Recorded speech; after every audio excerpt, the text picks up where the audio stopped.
Hello, everyone. Welcome to the Nebula Theater cast, where I actually do a proper intro and we don't start halfway through talking about something else. We've never done that. Here with me, we have two beautiful people, one whose face you can see and one whose face you can't. Say hi, face Sherm. Hi, I'm here. And, It's good to be here. and we got Saul. Hi! Hi, everybody. We are finally doing the mythical Nintendo cast.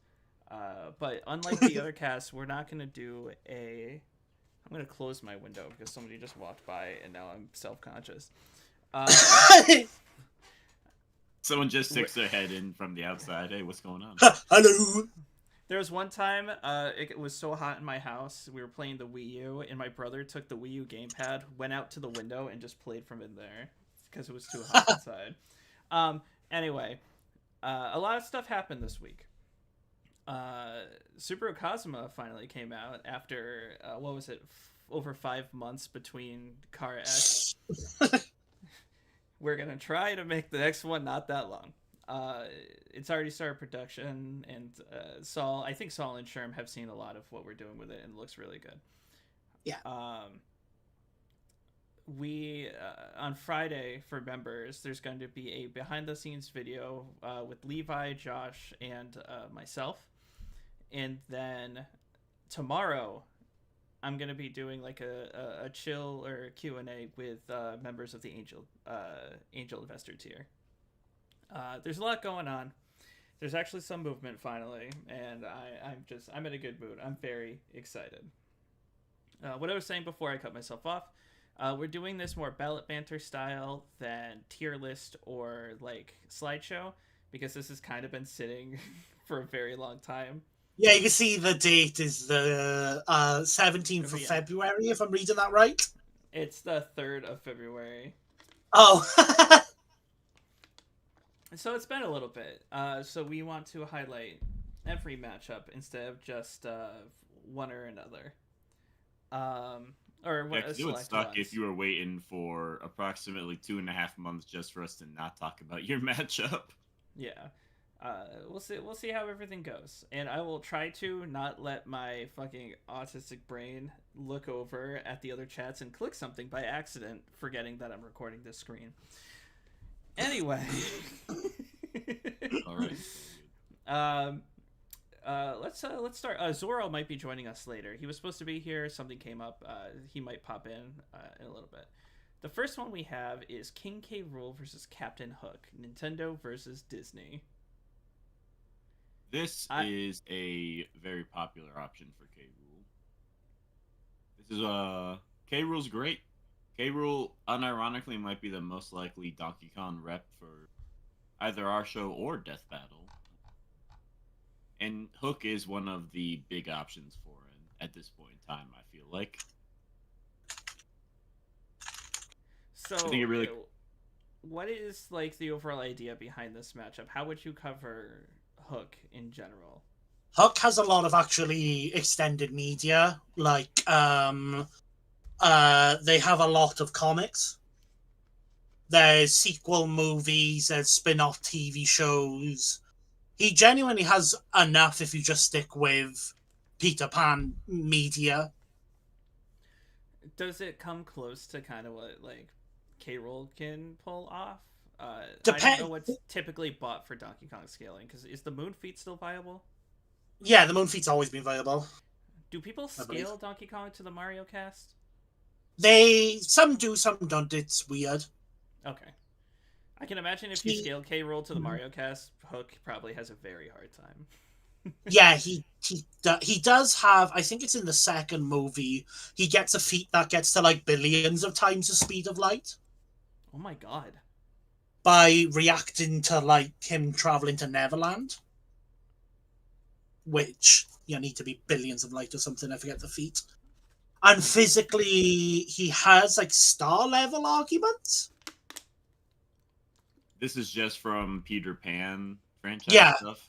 Yes. All right, so why composite him? What the fuck? You don't need to composite him. I believe this all comes from like comics, movies. He has some really good options from like shows and books in terms of like equipment, right? Yeah. Like he has rings that turn him invisible.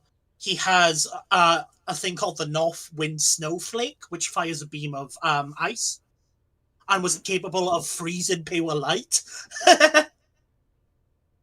He has the, you know, like the Midas touch thing. He has a golden hook for that. Oh my god, is all canon material? He has probably one of the best things that he has against King K. Rool is his hook. Not hook. His crown that controls crocodiles. He has a crown that specifically controls crocodiles. He has he has beef with crocodile kind just as a whole, so. Well, I figured that's where this matchup comes from. Pirate guy that's scared of crocodiles versus crocodile pirate. I mean, pirate in, I guess, some games and not pirate in other games. I think it also is kind of focused around how they have, like, beef with the protagonist. And like, their beef is, like, legendary sort of inverse. Sorry about that. I had some PC issues. Yeah, I have no idea what just happened in my eardrums. Not gonna lie. It sounds interesting. It's just a very solid option. I'm not a lover of it. I'm not gonna lie. It sounds like K. Rool gets fucked. This does kind of composite Rool, from what I've seen. You don't have to. I think like King K. Rool can do a lot, by the way. Yeah. And there's certain fun interactions you can have. I don't know. I feel like it's not really you kind of have to lowball everything King K. Rool can do, right? Between like his higher rot forms, his army, which Hook can't really play off of really well, you know? Yeah. Yeah, because he does have his own pirate minions, but I imagine would they downscale from Hook? Kind of. I have different ideas that I would rather do for both, right? I think Hook has a few that I like. He has I don't know if any of you know about, here's a random Disney poll, Tailspins. I've never heard of that. And the cat. That's not for me, dog. It's a and there's a character called Don Carnage in it. He was also in the DuckTales reboot. But Tailspins was like an animated Disney, like, funny enough, the main character was Blue from the Jungle Book. Wow, nobody is here to this. Okay, sure. Sorry. No. Strange, but well. Never heard of this. Another one is that I've seen around in the Discord, funny enough, is Ursula from The Little Mermaid. That's funny. I can see that. Kind of more looking at the parallels between them, you know? Yeah. And If K. Rool been a character of the day, I feel like it'd be very easy to make him a character of the day. Yes, I believe. Yes, yes. And my personal preferred for Captain Hook is Captain Flameheart from Sea of Thieves. Oh, that's interesting. Go-to game. Yeah, I think I have heard of of that one. Yeah, it follows their, like, personal vendettas and just their want to be, you know, the leaders and the rulers of their world. It's a funny fight contrast of Hook being kind of a comedical, you know, he can get serious and stuff, but he is mostly comedical, between Captain Flameheart, who is a lot more, like, antagonistically scary. Not trying to stay on too long because we do have a bit to go through. Hey, we got a donation from Dartzer for $10. They said they liked Kazuma versus Subaru. Though I had a headcanon, use Megumi in Darkness and fight Subaru with Kazuma in Aquas. They misread Subaru as Simpson, and they are trying to fight Homer. Homer is going to, like, he's gonna hit the 1-2 combo on them. They're gonna hit Megumi's gonna try and hit an explosion, and Homer's gonna go, "Why, you little just frotter?" Like, This is too He much of a might scroll. accidentally run them over and win the fight. Can this be the alt ending where we have Homer?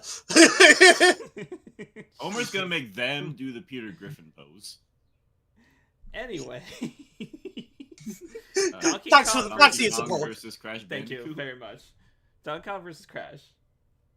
All right. Man, another one that I don't really care for. I kind So of this fuck would with be this. like a fun brawl. Crash gets Yeah. put in the ground, and I don't mean like put in the ground as in like you know how he spins into the ground in one of the games and like kind of crawls under. I mean like Donkey Kong's gonna slap him once, and then Crash will be gone, dust in the wind. I don't. You know, like how see he killed Knuckles. Correct. I don't see a way Bam. Crash even comes close to Donkey Kong, even if you omit the overall Super Mario scaling. Like even just They moon level scale to Donkey each Kong, other I feel via like it's too Skylanders, much. so it's actually easy. Shut the fuck up. I've heard people try and argue Skylanders for Crash multiple times. But that's not even the same Crash, I don't think, is it? It's the Australian guy. Yeah, oh, he's mate. just like oh, a- mate. He's the Oh, one that- blimey, I'm Crash Bandicoot. No, don't do it. Don't do it. Cool, blimey, I, mate. I get it in terms of like the vibe of this is like heavy, right? And I do like it, to be fair, as like a fight. Like I feel like they kind of play off each other pretty naturally. Like they both have fruit guns. They both ride in minecarts in different games. Both have different vehicles. Both have jetpacks to fly with. Like their arsenals do play off each other well. And even Donkey Kong's stronger forms can be like counteracted. Like Strong Kong can be counteracted with Crash's Aku mask, going invincible for a little bit. I just think the debate might be a little lacking. That's my big issue. Is that like I think Crash gets absolutely buried, and then that's it. Unless you use Skylanders, but then at that point, I think Donkey Kong gets buried. And then if you then give Donkey Kong the higher Mario scaling, then Crash gets buried again. Someone's getting buried, basically. So, no matter how you interpret it, someone's getting buried. I mean, granted, it's a fight to the death, end quote. So someone's getting buried no matter what. It's just how easy that person gets buried. Skylanders is just a fraction of our imagination that never happened. It feels like Skylanders never happened. I'm not gonna lie. I know, right? Yeah. I used to own all the first toys. I would love to do a Skylanders matchup. I don't know if this counts though. No. Doesn't Crash also have light reality warping thanks to the mass from IAT? It's about time.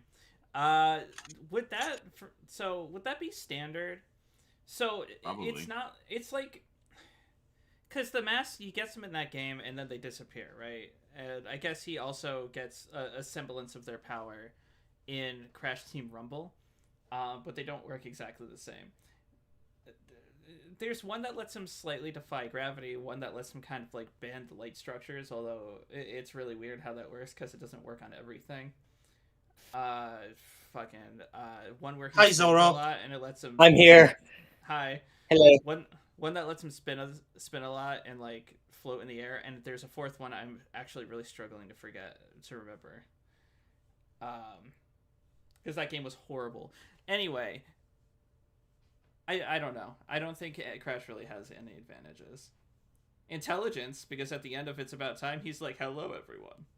I'm Crash Bandicoot." I don't know if anyone's seen that ending, but yeah, I like it. Donkey Kong kills. This one we just talked about this 2 weeks ago. Yeah. On a different So cast. were you part of that Elemental cast? Wasn't it on the tier list for the Discord tournament? Yeah. Like this one has been like we've talked about this one like twice. So Yeah. I guess to quickly summarize, like I get it, but I'm not the biggest fan of it. I'm not a fan. I think it's a bit weird. It misses some potential because Azura has a very interesting story and Primarina has no story, and that's like the big disconnect for me. It gets a doom from me instead of a big boom. Yeah, I will say this. If we ever did something like DBZX, where it's just like the fight and it's not really about the analysis, this would be a perfect contender for that, but not really for like a full Nebula Theater episode. DBZX? I don't know He why threw in the I Z went by DBZ. accident. He meant to say Death Battle X. Look, Okay, I what's just the next one? Oh. Yeah. Just for positives, the fight would be interesting since both their styles are like dancing, and they both have a variety of powers that relate around water. So it could be a beautiful fight. It's just Oh yeah, like in terms of a versus thing, it's not like there's Yeah. the parallels are kind of non-existent.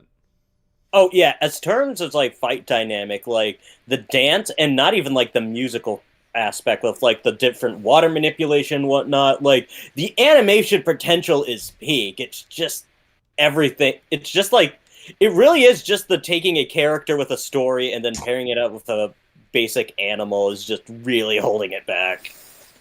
I would like it if we got versus Azura Monica to Toa? fight a. Oh, Getsus versus Mo. I don't. Fucking What? Getsus stomps for one. This like, are we taking Getsus at his best? Because wouldn't he get one of the Q rams Well, Yeah. from Black White 2? I'm assuming since he's fighting a little child, we're gonna take Getsus from when he was a child. So no Pokemon. I mean, I get what this is going for, but like, I don't get the fight dynamic. Like, I get how, like if we're just looking at Getsus' team from Black 1 and Black White 2, right? Like, Yeah. I get how we can play off of certain things, but stuff like Koffagrigus using like Psychic and Shadow Ball and like Hydreigon, I feel like this is really reliant on the Big Bang Monokuma to try and carry the dynamic, right? Well, Big Bang Monokuma and probably her own robot that she gets into at the end of Ultra I Instinct guess. Girls, but I don't know how. I mean, I guess general light speed scaling could give them something, but I think Pokemon still scales Yeah. way higher. I also just like, I don't know. I don't like the theme- thematically. I get where they were going for thematically. I don't know. This is so interesting. It threw like- me off a loop. Yeah, I Like- don't know. I really don't like this. This is a really hard anti-vibe. Honestly, like even if you just want to make this connection work, like the idea of like N versus her makes a little more sense since they're both like as children were kind of raised and manipulated into like being the figureheads for the big bad instead of like, you know. But even then, you're still making a psychopathic person fight a child. I'm reading this in chat. Getsus beats a disabled kid with a Hydra. That's literally the fight. And it's not like Getsus is gonna stop, right? He's gonna slime that kid. He's gonna kill her. He's gonna be like, Hydreigon, can you use Dragon Pulse? Boom! Yeah, Spoiler, like- I guess Monica is not disabled. She fakes it. Yeah, she does. But I think it's I still mean, funny. She won't be faking it after the end of this fight. I also want to say I don't care about spoiling Ultra Despair Girls because I literally can't recommend it to a single person. So. Oh yeah, also really good point in chat. Yeah, Monica wasn't even manipulated much. Nor was She- she really like the figurehead. In fact, she manipulated other people to get what she Yeah. wanted, and then she disposed of them. Like, She Well- kind of also used Junko in a way. but like Junker was like, Oh. oh hey, can you do these evil things? And she was like, oh hell yeah. Like N was quite literally groomed and manipulated into being, you know, the number Yeah. two. Like This trying would to be like a things. manipulator fight. To be fair, I never played Ultra Despair Girls. I was going off of like what I remembered from it, but yeah, I just Yeah, Bakugo no. versus Blue Oak. I don't like this as well. I fucked with it a little bit. I'm not gonna even lie to you. like, I think my main issue here is I get the dynamic. I've seen this mainly look at like I think mainly I've seen it both for game and like you know like the manga. Yeah. oh that yeah, review. yeah. I don't get how you make the dynamic presentable without Bakugo looking like an idiot or Blue looking like an idiot. Because realistically, Bakugo is going to go and try and one-shot Blue, right? Like, he is not someone who plays fair. To play devil's advocate, because we're the Nebula Theater and don't have to be a death match, we could just say, like, can Bakugo defeat Blue's Pokemon? And that would be pretty... But at that point, I just don't see why we're doing this in particular. Like, why is it Blue's Pokemon and not somebody else's if he's not? You know? At that point, Well, Blue would still be there. He would be, like, the tactician. Sure, but at that point... commanding his Pokemon. At that point, we're doing, like... I feel like we're doing, like, what? Thor versus 100 Pikachus? But the 100 Pikachus just fucking up. It's Bakugo just versus 6 Pokemon. I feel like that's not that, like, complicated of an aspect, even if no matter how you would try to present it. It would just be based on how you set up the fight. Like, it doesn't need to be like, hey, they bump into each other and then they're both like, you're gonna die. I still just don't like the idea of, oh, he's got to take down, or because then I feel like we're adding an unnecessary thing, because at that point he's fighting 6 different combatants and doesn't really have a wing con. I'm not gonna lie. I mean, that's a fair take. Like, at this point, we are literally disadvantaging Bakugo for, oh, we can make this a workable fight, which I don't think is fair, and would kind of come across a little bit biased. Hey, well, I think we would just be trying to go for like what the appeal of the fight. Yeah, is. Like the appeal of the fight is Bakugo trying to strategize around and fight the different Pokemon.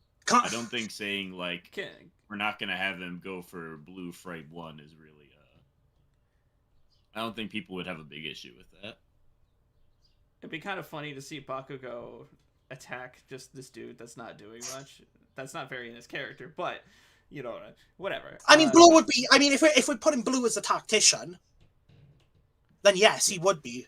Also, can't Blue just completely remove Bakugo's quirk? That is a very funny thing he can do, yes, because his Pokemon have disable. Yeah. He can just shut down his quirk. Oh, wait a minute. That is a good indication of the biggest issue with this matchup for me. Is Blue and his Pokemon have a lot of esoteric abilities I don't think Bakugo can really strategize around in a convincing way. Like, Disable's like the most obvious one, but also just Alakazam in general. I feel like Bakugo doesn't have really good options beyond just being telekinetically held in place or having like his mind messed with. Infinite Breath. And like game Bakugo. Oh, I think he meant Blue. Manga Blue makes the fight so much better. I think that's the main thematics, because I feel like there's no thematics with really game other than he's kind of mean in the game. Yeah. I mean, Blue kind of gets. I mean, I guess I get it. Still, I just like this is not my tempo. I definitely see the vision with this one. It's not one I particularly vibe with, but like I understand why it exists. Game Bakugo is what the connections are. Darts are at donating $5. I gotta go, but a dumb idea based off a dream I had. Luigi versus Scarlet Devil Mansion from Toho. That one, Luigi might actually die. I don't know what the Scarlet Devil Mansion is. Scarlet Devil Mansion is a location in Toho. So Toho, the characters are a lot of the characters are exorcists. So a lot of what you fight are like demons, whatever, and that is a location that has like a bunch of strong fucking demons in it. Dude, where's Jobber? He would get down with this so bad. I looked at. I was trying to look it up, and he was trying to make me super chat you. No way, I'm not giving you anymore. I'm not giving you anybody. As not even as Devil's Advocate, I like Bakugo versus Blue just generally, and I have ideas of how the fight could work, but with so many matchups to go through, I'm not going to sit here and explain it all. Venom versus Suga. Yes. I'm going to ask a super genuine question. Okay. How many people genuinely want Suga as like someone to see in a versus show? I mean, like, I would like to explain the idea first. Okay, sorry, pop off. You've jumped the gun. You didn't see who put this one in, Sherm. You don't know how passionate he now is. Yes. So the idea of this is that they are right-hand men to the most feared and prolific organizations within their verses. who would join their respective organizations at their lowest, being saved and taken in by their leaders. And like they're kind of ongoing characters a little bit here and there. Also, yeah, Suga is really cool, I would say, from what I've seen of him. I need to play more Zelda stuff. Which one is Suga from? like, and Suga is like a character they made for Age of Calamity. He was a playable character. Like, he's based off of like the really buff like enemy from Breath of the Wild, except like he has like 2 of like the wind katana. So like they really do flesh him out in that story mode. So he's definitely a cool character, albeit a niche pick as far as like the wider Zelda goes. Like, I could see this being a fun episode. Like. From what I've seen about Venom, he's also awesome. He has a really fun story. Venom is a really cool Guilty Gear character, so like he is not the outlier here. Oh yeah, sure. Everyone in chat is saying Suga is cool as hell. So there's your answer to who. Suga is cool as hell. If I can defend my initial position briefly. Mm-hmm. So, look, thematically, story-wise, this matchup makes perfect sense. It makes a lot of sense. In terms of, like, an analysis perspective from looking at, like, interesting abilities, Suga is a swordsman with a handful of Yiga abilities, which are cool, but, like, that... I feel like if we want to do, like, a Zelda character, there's so much more interesting characters to draw from than the Yiga member, who is a very good swordsman and has a handful of Yiga techniques. I still think this would be interesting to go over, and I don't think the fact that he isn't as popular should be a demerit in this. Especially when we literally just had talking about something like Primarina. yeah. I'm not gonna lie. To jump on this matchup and to not like look at the grand scope of other ones is a bit strange to me. Well, I was Primarina as a Pokemon has like an entire arsenal of moves to pull from. I would argue you did, Chara. There's no excuses now. Than Suga in a combat situation. Sure, but I mean, like, at least Suga has a very interesting story that you can parallel in an analysis. Yeah, I would say Primarina and Suga have exact opposite problems for me. Primarina has a cool arsenal with no story, and Suga has a cool sword with a very, I would say, uninteresting arsenal. I would heavily disagree, but we don't have time. We talked about K. Rool versus Hook for like 15 minutes. I mean, we can keep going if you want. What is cool about Suga's arsenal? I mean, it's not just his arsenal, it's how he plays off of Venom. Okay. Because Venom's whole thing is that he fights with a pool stick. And he can manipulate magical orbs. A pool stick? Oh my fucking yeah, sorry. like Venom is the game cool. I'd be down for a Venom episode. That's not Yeah. I'm not done. Sorry, when you said a pool stick, I was thinking of like swimming, those little noodles that you fight with. I'm like, he fights with a what? Suga is a lot different from most Zelda characters, says Electric Horn in chat. Yes. All right, continue this all. What else do we got here? I mean, is there a point right now? Oh, I thought you said you weren't done, so that's why I was.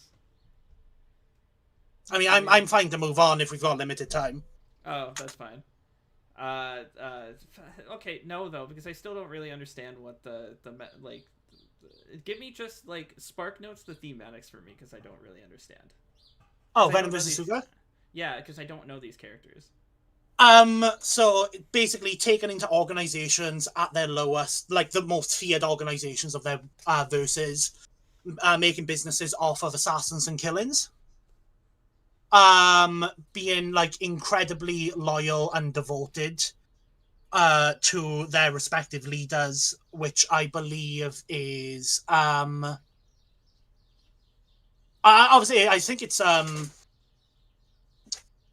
I see my Guilty Gear. I've been looking into Guilty Gear lore, but I am completely. Venom has a lot of cool ways he could be implemented Magic Ball by lads. Oh, Zato and Koga, yes. Like their loyalty is a big part of their character. And them like going off to try and sacrifice and stop them, like sacrifice themselves to try and stop a bigger threat for the greater good of their organization. Yeah. And loyal right-hand men taking another lowest, basically. I say right quotes. Yeah. I think this should be a matchup of the day so the people can try to convince me on its merits. Yeah, and there is one thing on the dynamic that I think would be really cool for like their power sets. Because like Saul, do you mind if I chime in or Yeah, go on. like Suga main element is wind. He has like the wind katanas, and since like Venom uses his billiard balls to like manipulate, I could see a really cool interaction where like Venom's like sending the balls out, but he's using the wind to redirect them, and we just have all these balls just like running around rapidly around the stadium as they try to manipulate and basically play ping pong with them. Yeah. Wait, so like there's definitely a lot of cool things you could do with this fight. He snipes people with the billiards? Yeah, he does. That's yeah. I'm sold. Let's do it. Yay. That's all I need. I have a better idea on it now. Mewtwo versus Black War Greymon. Peak. I feel like what more is there we could say for it? It's one of the coolest matchups out there. I love it. I really it like it. I like the kind of like, because I'm assuming this is using movie Mewtwo, right? Yeah, I imagine this would be anime versus anime. The whole like, why are we alive connections? What are we and all that. I think this is interesting, only because I can see a lot of scenarios where Mewtwo wins, and that's like, if I were to lean towards someone winning this fight, most Pokemon Digimon would probably say Digimon because of cosmology bullshit. But I think Mewtwo's hacks actually gives like a really decent advantage against Black War Greymon that can actually net him the win. And I think that's very interesting to me. I don't think he gets outstatted to the point where he gets blitzed. I think he gets outstatted, just not that bad. But I think it could be very interesting, and if we make Mewtwo win, people can call us bullshit. There's not really a lot to say about it though. Yeah, like it's just a cool matchup, like, and yeah, as far as like a lot of like Digimon versus Pokemon matchups that like spawn out of the ether, like this one is has one of the strongest connections when it comes to like debatability and like thematic. So like, yeah. If we do Pokemon versus Digimon, this would be the one I would like, even though I have a preferred for Mewtwo that I think is also down here somewhere. So, but yeah, like I love this one a lot. It's a pretty good one. Love it. Nintendo versus Sony. Hold on, let me actually. No, I guess the my question is, manufacturers of many generations with experiences and entertainment that has affected all who played them. So is this literally looking at how well each the companies? I kind of imagined it would be like all Nintendo characters versus all Sony characters. Is my initial impression. What? Be like, in like those like YouTube animations, it'll be like Xbox versus Sony, and you'll have like Master Chief fighting like Kratos and stuff like that. Like I feel like that's what this is trying to be, except instead of Xbox versus Sony, it's Nintendo versus Sony. All right, hold on. But that raises the question: why not just do Xbox versus Sony? Why are we throwing Nintendo into this? Sure, this could be a very easy money win for us. Let's strap together every single Sony product we can find, and then and I'll do that on my side. You do it for Nintendo. You strap together every single Nintendo product you can find, and let's duke it out only using those products. Are you saying we like make a cudgel out of like duct together? Yeah. We're not talking about the companies. We're going to be ranking each console by its effectiveness as a hand-to-hand weapon. YouTube thumbnail clickbait. Which Nintendo product works the best as a self-defense improvised weapon? Which one of these Nintendo products? Also, what do you mean that's going to be an easy money maker? We're going to have to go on eBay so much and spend so much money. Don't worry, I already own most of the Sony stuff. So it's just Nintendo stuff stuff we'd have to worry about. And Granted, Planet But are you Yeah, willing to yeah, destroy yeah. it in a fight? So for being is there any way for us to feasibly do anything like this at all? I guess. I don't even know what you would do for it at the point where What if it's we, talking like- about sales numbers. What It's if we like- went to like all hold the on. directs and E3s and commercials, and we tried to scale like the actual like people who work there? Like, what's Reggie's best scaling? That kind of thing. He's in Smash Bros. We're all fucked. He isn't. The Sony people have to have something, right? In something. I don't know. I mean- did you play PlayStation Home on the PS3? Shit, neither did I. I know mean, that one guy who made God of War gets killed by Kratos in a phone call. Smash versus All Stars? No. That's Smash not versus fair. All. Yeah, I don't know how to make this work. Yeah, we'll think about it. I like my guess. idea. I like my idea. Me and Sherm beat the shit out of each other with different properties. I like this plan. Next, somebody else That'll can be take over our for me. 1 million Porky, subscriber special. Porky mentions Porky- Eric Cartman. Yeah, I don't like this at all. Oh, Saul I think- had said before that he probably didn't like anything except 2 of these. Just to say. Yeah, We've already gone it, past it, 1. it basically it compares. So Porky's story is really good and it's really tragic, right? It Yeah. compares like his downfall and stuff and his route into evil to Eric Cartman is a literal Nazi. Yeah. It compares a tragic, serious character that you are, supposed to take seriously to a guy who is a Nazi. This so is- if people don't know, Porky isn't a dick because he's kind of a dick, but like not to the point of Eric Cartman. The reason he's evil is because he's corrupted by Gygas, right? Yeah. And so And even beforehand, he was like abused by his family. So like, it's a whole thing. Yeah. and even in Mother 3, do people care about spoilers for Mother 3? It's like It's never coming decades out. old and you can't play it. Mother 3, his whole story ends with him being like losing a fight, just throwing in this brand new world into chaos, because that's just how his mind is programmed now, because of the corruption he went through, and then getting inside this capsule that will never let him out and he will never die in. So like, it's like, I don't know, I feel like that's such an interesting, compelling story, and then you have Eric Cartman. I want to go Heil Hitler. Like, No.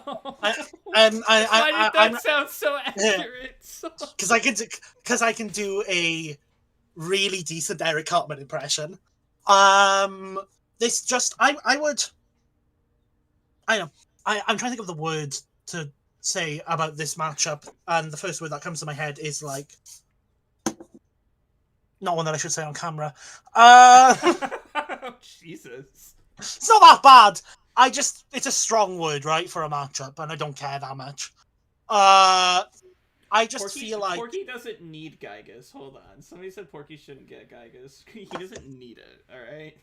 also, yeah, the comparison of Eric Cartman to befriending Cthulhu to fucking Porky, getting manipulated and by guy. I don't know. This matchup is just like, I think it's genuinely ass.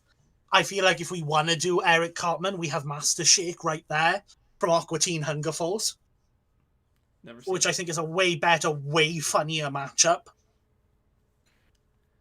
Sure, what are your thoughts? Because you had something to say before this. me? Yeah, I thought, weren't you going to say something before? Well, I was just gonna talk about why Porky's cool, but then y'all said all that, so I was like, all right, my job here is done. Fair enough. Fair enough. By the way, I finished Mother 3 a week ago. It was very good. Oh, nice.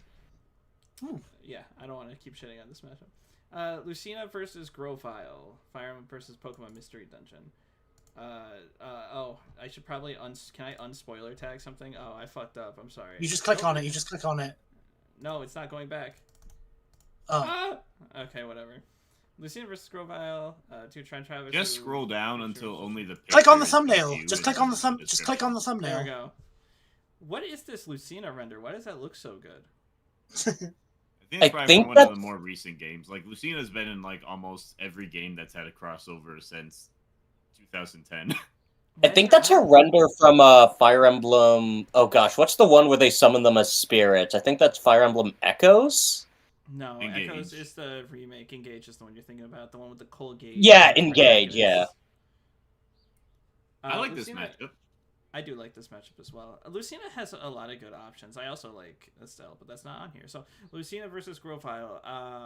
What do you like about it, Sherm? I just think it makes sense. Grovile's a cool character from Mystery Dungeon, and Lucina reflects his character. We can kind of talk about both like their motivations for their journey to the protagonists. I'll be honest, I've played these games so long ago that I've forgotten what part of their stories are known and what parts are spoilers. But I didn't even think about the fact that it was a spoiler until you panicked. But yeah, they think the journey to meet the protagonists and their decisions throughout the story can be compared in fun ways. I just think like their stories are comparable. I think it's somewhat debatable if you give Lucina everything, and I think it's a very cool fight. My only reason I would think we wouldn't want to do it is I'm pretty sure Death Battle's gonna do it, so we could do one of the other options for Lucina. Maybe some other Mystery Dungeon matchup, like Dusk Noir versus someone. My God. Yeah. I like the I idea don't know. of exploring Mystery Dungeon in just like in general. I don't know if it has to be Grovile, right? But I like the idea of exploring a Pokemon kind of like universe or Pokemon series that you analyze at like a different angle. Covering most Pokemon characters, you wouldn't really have like a story, right? If you just take an independent Pokemon, unless they're like a dedicated legendary. But from what I remember, Grovile is a character who speaks, who has relationships, who has his own story and stuff like that. Yeah. So I'm more Oh, yeah. compelled to want to cover it than like a Grovile versus something else. You know what I mean? Yeah.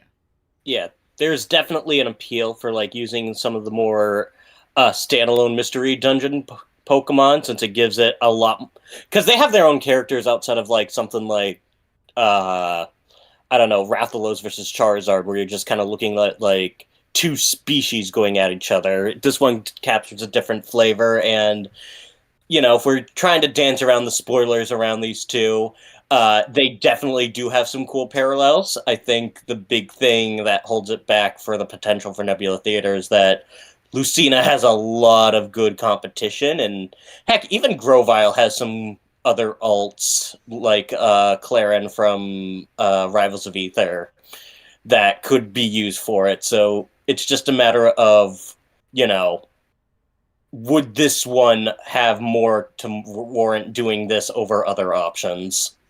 Yeah. Pin is wondering if there's zero character interactions because Lucina speaks human and Grovile speaks Pokemon. I think that's silly, and we would just not do that. I think we would give them the ability to talk to each other because that would make for a more fun thing to make. Just have Yes. Lucina be like, "Thank God I put in my translator before this fight."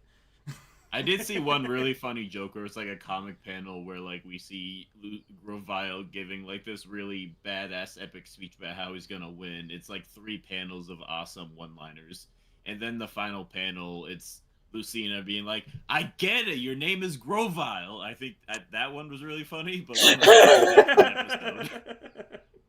It'd be funny, but it'd be weird to put that in the actual fight. You know what? That sold me. Confirmed. No, I'm kidding. Damn. Rosalina versus Sailor. I thought that's a Sailor Moon. Sailor Pluto. I get it. This is a new one for me. I haven't seen this before. Sailor Pluto is like. It's been a while since I've seen or read Sailor Moon, but I believe she's like the one that starts the whole like galaxy, because most of like Usagi's adventures are just kind of like on Earth. I think Isn't Pluto the time one? Is that the time one that like brought Sailor? Oh, what the hell is the name? I'm pretty of the sure child? Pluto's the one that like defends the time gate thing You're right. and has time powers. You're right. I'm getting confused with the other one that turns into a child and then comes back. I can't remember the name of that one. This is the time one. Yeah, this is the one that's relevant to Chibi Moon or whatever it's called. Yeah, Chibi Moon is the name of it because it's literally Chibi Sailor Moon. God, wasn't that a great arc? It's interesting. The idea of like, I feel like Rosalina fighting a Sailor Moon character makes a lot of sense. I could see that being cool. My Both, immediate like, question going to every space and single stuff. time would be like, what? So would we just take Rosalina from any Mario game? What do you mean? Like, Rosalina doesn't really do much in Galaxy 1 and 2, so the main thing you can really give her is, one, scaling, and then two, just basic Mario shit from, like, the other Mario appearances she had. I mean, she's a playable character in a few Mario games. That's what I'm saying, but she's just another Mario character. There's nothing really special I about guess Rosalina other than, She like... is, for the most part, just a normal Mario character, but she has like a very unique aesthetic and vibe where she like floats around and. I mean, she doesn't have like a super complex fighting style that's unique, but she does like fly around and control Lumas and like manipulate stuff that could be like incorporated alongside the normal Mario power system to do some cool stuff. Yeah, plus I think it would give us an opportunity to really delve into like the unique gravity mechanics that the Galaxy games are known for and just play into that side of Mario. And then, if we cover other characters like Mario himself or, other things, we can lean into like different aspects of the Mario universe. So Rosalina would be a good Galaxy representation. She does summon a meteor shower in the golf games, according to GemDB, so we could have her summon a meteor shower in the fight. Which would be the second time Sailor Pluto has to deal with that, which is fucking crazy. If I had a nickel. Yeah, I wish we knew more about the characters to comment more, but like from a vibe, this is definitely makes a lot of sense. This could be cool. It's one of those ones where, how would you make them fight? That's for us to decide. Anyway. Paper Mario versus Adventure Freddy? Yeah, Now FNAF we're World. cooking. Now we're on to something. I kind of like this, like, Nebula Theater, like, electrical thing going on over here. It is That's so silly. What even is a FNAF world? So FNAF World is a team builder RPG spin-off of FNAF that might be canonical to the main games, might not, but it's weird. They like go on adventures. FNAF World is just one big RPG, right? Yeah. Is this just every character from potentially that you can recruit in Paper Mario versus every character you can recruit from? I believe. I don't know. I'm not really. It kind of. I think Paper Mario is, as a verse, is interesting with its like story and stuff, right? With the narrative that it tries to tell with certain characters, and I don't think this is a matchup that lets that shine. And I feel like because the FNAF World characters can only have 3 moves each, right? Yeah. And I mean, those 3 moves overlap and stuff. I just don't know if they can really interestingly play off of the characters from like Paper Mario and stuff, And also, I would worry with like gear and stuff. Yeah, I would also worry the analysis would be like, we're going to kind of explore a bit of the story of because Paper Mario's story is like one of its biggest things, right? Yeah. And then FNAF World, like, it has a story, but it's not Paper Mario level, It's like you beat bosses and you fight Scott Coffin and you fight Chica's Magical Rainbow, and it's all just a thing. Yeah. It's definitely a lot more lighthearted and tongue-in-cheek compared to, like, Paper Mario that, depending on the game, can actually get really serious and even dark at some points. So, despite the aesthetic, they are very different, like, very tones, depending on, what versions you use. And plus, like, FNAF World is very simple in its execution compared to, like, Paper Mario. Yeah. I will admit that there definitely is like a mismatch in terms of like Paper Mario is much more just about a very good story, whereas FNAF World's most interesting aspects are far more just its meta and its place in like the franchise and how culture reacted to it.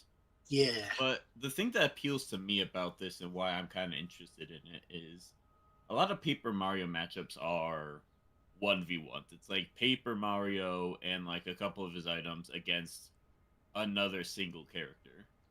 Making it into like a group fight, like you actually give Paper Mario all of his allies he's gotten, would give the opportunity to really cover and talk about characters we really wouldn't have opportunity to talk about, like Vivian or the one Bob-omb sailor that has like the really sad story about his family. Yeah, I love I'm gonna Bubbery.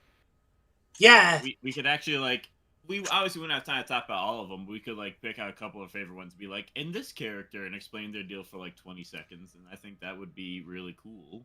And while FNAF World definitely doesn't have as like compelling of a narrative, I think we could still talk about like some interesting stuff with it. So I'm not throwing this one out. I think this one's onto something. Yeah, I'm like not sold on it personally. I have a question that may sound stupid, but I've never played a Paper Mario game, so I'm just going off Bowser versus Eggman.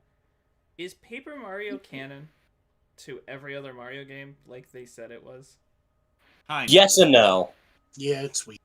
Because like in the Mario canon, like they had Paper Mario had a crossover with Mario and Luigi, and it revealed that like the Paper Mario verse is like a storybook book, much like Winnie the Pooh and Kingdom Hearts, within Mario. So like yes, like it is canon in the Mario universe, and the fact that like these paper versions remember what they've done in the regular Mario verse, but not canon in the sense that, you know, regular Mario characters will acknowledge things that happen in the paper verse.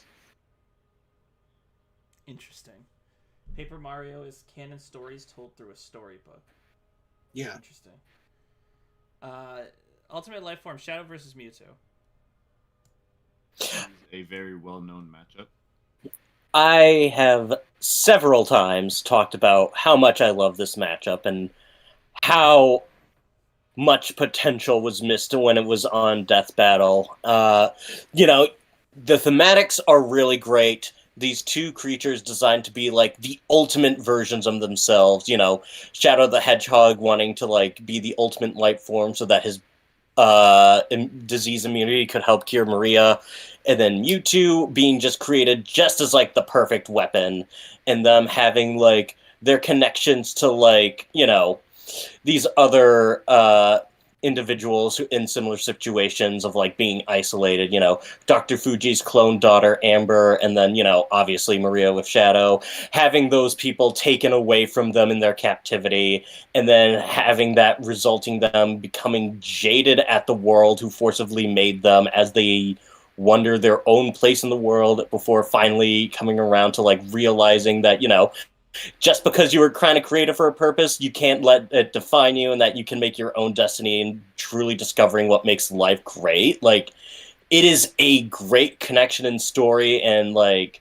you know, even if we just take like stuff like Shadow and Mewtwo in isolation, ever since the Death Battle, both have gotten like new stuff to play with since their original appearance. Like, Shadow obviously got like, you know, Shadow X Generations with like all the cool new Doom powers. I was gonna say Mewtwo got like a Mewtwo's Mega was in the original one, but I think he's gotten a few other cool appearances and other things that kind of help him out and like some new moves. So it would definitely be, in my opinion, it was definitely be worth like revisiting it just for like, you know, giving a really good matchup proper representation and treatment.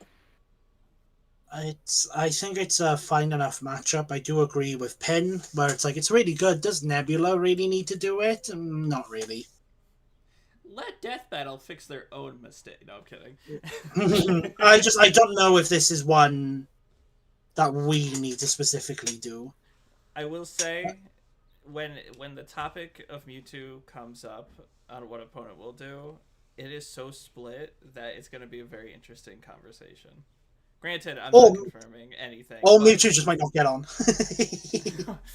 We can't make a choice. It means we have to do a 3-way: Mewtwo versus Shadow versus Black or Greymon. We'll actually honestly, I would not be opposed. No. Didn't even get the one I like in there. Tut, tut, tut.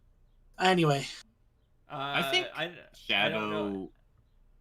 I think this is a cool matchup for Mewtwo. It covers the most important parts of Mewtwo's story. I would say like Shadow continued to be a character after Sonic Adventure 2 and like had a bunch of more interesting storylines. And I think I wish that Shadow had a matchup that focused more on like his rivalry aspect, like with Sonic, and his growth with characters like Team Dark, and just the fact that he continued to have more stories after that. I think it would be cool to have a matchup that reflects that a little bit more. And that is entirely like fair to want. I don't know. I think this thing has a lot more good going for it than like bad things, and I think it definitely worth considering at the very least. Does anyone know who Hovarnian is? yes, I know about Yokai Watch. Go for it, If I Sol. understand correctly, this is like the Digimon, not Digimon. This is Yokai Watch that time travels, right? So, Hovinian is a sorry, some thought. Hovinian, yeah, is kind of the basically. There was an individual called Dame Deadtime, who is like an older evil Yokai Watch, right? Who threatened the past. And Hovinian like waited 60 years and found Nate, who funny enough, Hovinian was like good friends with Nate's grandfather, Nathaniel Adams. And it's kind of like the time travel thing, like he comes from like the past, you know? Mm-hmm. He's really cool. I like him. He's good in hand to hand. He has some pretty interesting abilities in like the game itself. Like he has his claws and stuff. His main thing is like air and wind manipulation. He can create like tornadoes and stuff. He has like his soul ultimate move, which is like his I think it's Gusty Crosspaw, which is when he does a bunch of like he does like a single tackle hit. It's cool. I really like Hovinian. I feel like he has a very interesting story. And I see why you would pair him with a Grovyle. It's cool. Now the funny Yeah, thing is, yeah. he doesn't say mystery dungeon, so this is just a Grovyle. Right. Read in between the line, climb. But I do like this. I do like this idea a lot. It sounds pretty cool. Yeah, yes. yeah. Been like looking at if we ever want to do Yokai Watch, just kind of listing out the options. 'Cause it sounds like Yeah, there's a few I have in my ideas. Also, yes, that was an important mention. Yes, this is it's not the future descendant of Jabanian. It's like the I guess like the past Ancestor. one. Yeah, it's the ancestor. Because it's the Jabanian's from the past, not the future. They tried time travel and they just like run into each other because they're going in the opposite directions.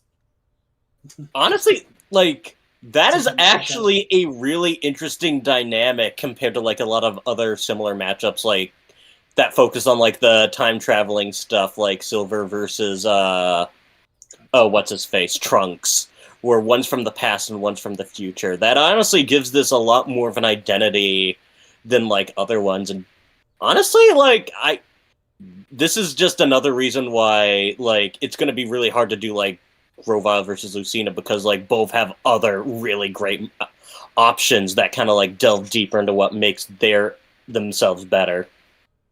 Yeah. Skull Kid versus Alright. Marks. I get it.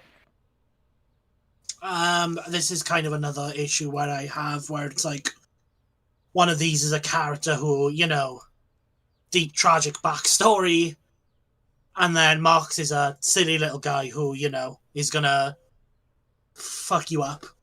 I don't know. This- I feel like it's a complete mismatch. Is this just Yeah. comparing the mask though to Marks? It's not comparing Skull Kid. I mean, No, he says no. He says It Skull was- Kid. Yeah. Also, at that I- point, why?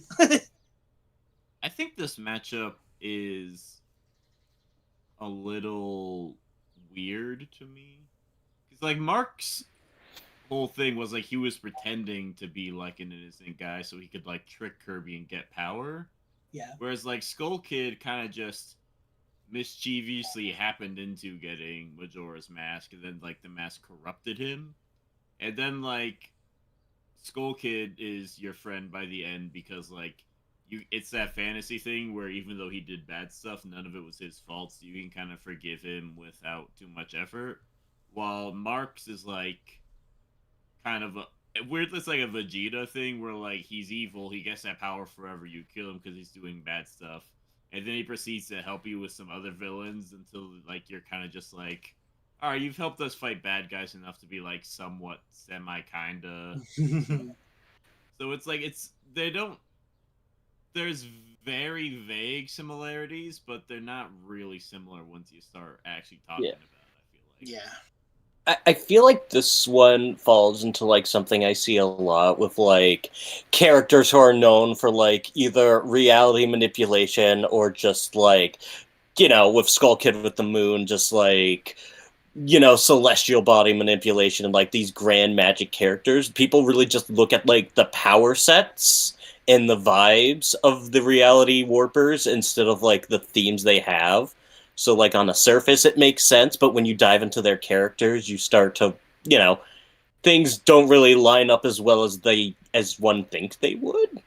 Yeah. Like I definitely see the vision and the vibes. It's just they both have with all the reality warping characters and ways you can like pair them up.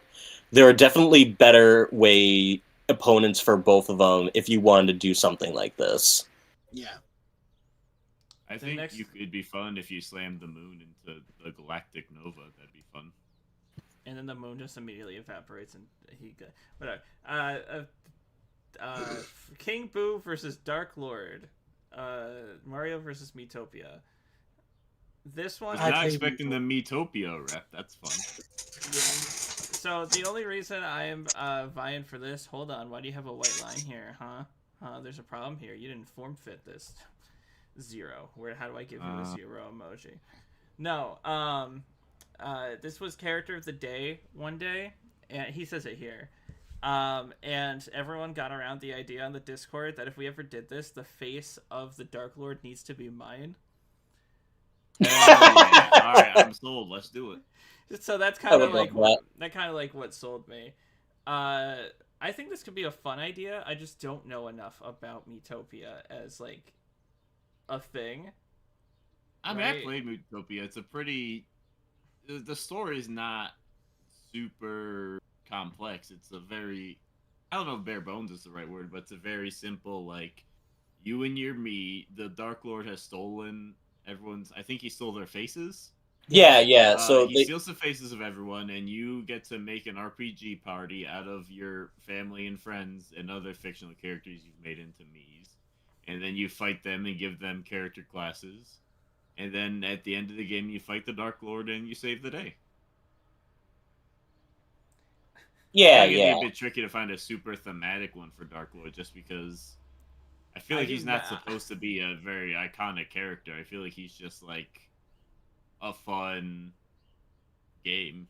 Yeah, I feel like as far as thematics go, King Boo works enough because like with the idea of like stealing faces and multiple times he'll like take members from your party and kidnap them and take their faces and put them on monsters for his army. So you could compare that to like how Boo takes like the Mario characters, seals them in paintings, and then uses his boos to kind of like possess other things for his army. So like they have as good as connections as you could get with simple character like the Dark Lord. I could definitely see this being a really fun one and look of just like it'd be really cool just to see like, you know, Boo stealing the Dark Lord's minions in paintings, and then, you know, having the Dark Lord steal the faces off of Boo's and place them on other monsters. Like, I feel like there's be some cool back and forth of that aspect. Somebody said the only Someone did bring heard up the about Dark this Lord's is Dark Lord backstory. is more tragic back. I'm reading it. It just I don't even really think that matters. The more tragic backstory is like just milk toast. Like He was a factory worker that he made a deal with Guima to become a powerful ghost guy, but the ghost guy possessed him. Which I guess is a fun backstory for like all of 30 seconds they give to it. It's a good use of 30 seconds. It's an okay matchup. I like it. I would love to do a Metopia matchup. That was a very fun game. And it will, if we ever do it, it will be my face, I promise. Yeah. Ness versus Frisk. There is a very good fan battle that covers Ness versus Frisk in about the same exact way I would. I don't normally say that, but like it's just so accurate to how I would essentially tell the fight and story, except I would have more animation, but that's just how fan battle operates. I've never been a huge lover of this one, personally. I mean, I like it. I like it, don't get me wrong. I'm just saying, in general, like, go watch Fan Battle's version of this fight. It is very entertaining. Yeah, like there's like so many Undertale matchups that it's like stiff competition. I really love the argument. I'm sorry, I'm gonna be annoying. I really love the argument of people saying that Ness was willing to. Spoilers for the end of Earthbound, a game that's like 40 years old at this point. Ness would have more determination because he was willing to leave his body and go into a robot body to go into a future where he thought he would never come back, meaning that he could take the save point from Frisk. That argument is really silly, but I like it. It's so... I don't know how you would ever claim that in a matchup. That's my big thing. I don't know how you would ever put that on the screen and then use that as your argument and people go, okay, yeah. We just have like the conspiracy scene from that one sitcom that all the memes are made from. His spirit did time travel through sheer will. Is that I'm pretty sure. Wasn't Dr. there a time machine? Oh, he's saying at the end of the game when he wasn't supposed to come back. Do we actually know? Oh yeah, right. Do we actually know that that's how he got back? I feel like that's just speculation. Like, anything could have happened to see them back in the real world. I don't think anyone ever explains how they got back. Yeah. Although Dr. Andonuts does not have a good track record of making things that function properly, so... Not even his kid. No, I'm kidding. Zorro is the only one we haven't heard from. I mean, like, I don't know. I don't really have strong opinions on it one way or another. Like, it exists. I see why. It seems all right, but, like, I personally just never got invested in it. There's so many good matchups for so many characters in both those series that, again, Fan Battle did it. It's very good. I would probably want to cover other characters, like Kara. Nah, anyway. Count Black versus King Orange. Now, this is a good, solid... tragic final boss fight. Is Count Black tragic? Yes. Oh, super tragic. Is he? I've never... So, real talk, the only Paper Mario game I played was Super Paper Mario. I got about 2 of the Star Gems and then got bored and stopped playing it. So, I don't know much about the series. I think I saw this character in Super Paper Mario, if I'm not mistaken. Yeah. To explain a little bit about Count Black, he is like the one of the main bad guys from Super Paper Mario. His whole shtick is that he wants to erase all the worlds because, long story short, he was going to marry... he had like a Romeo and Juliet situation with another character called Teppy.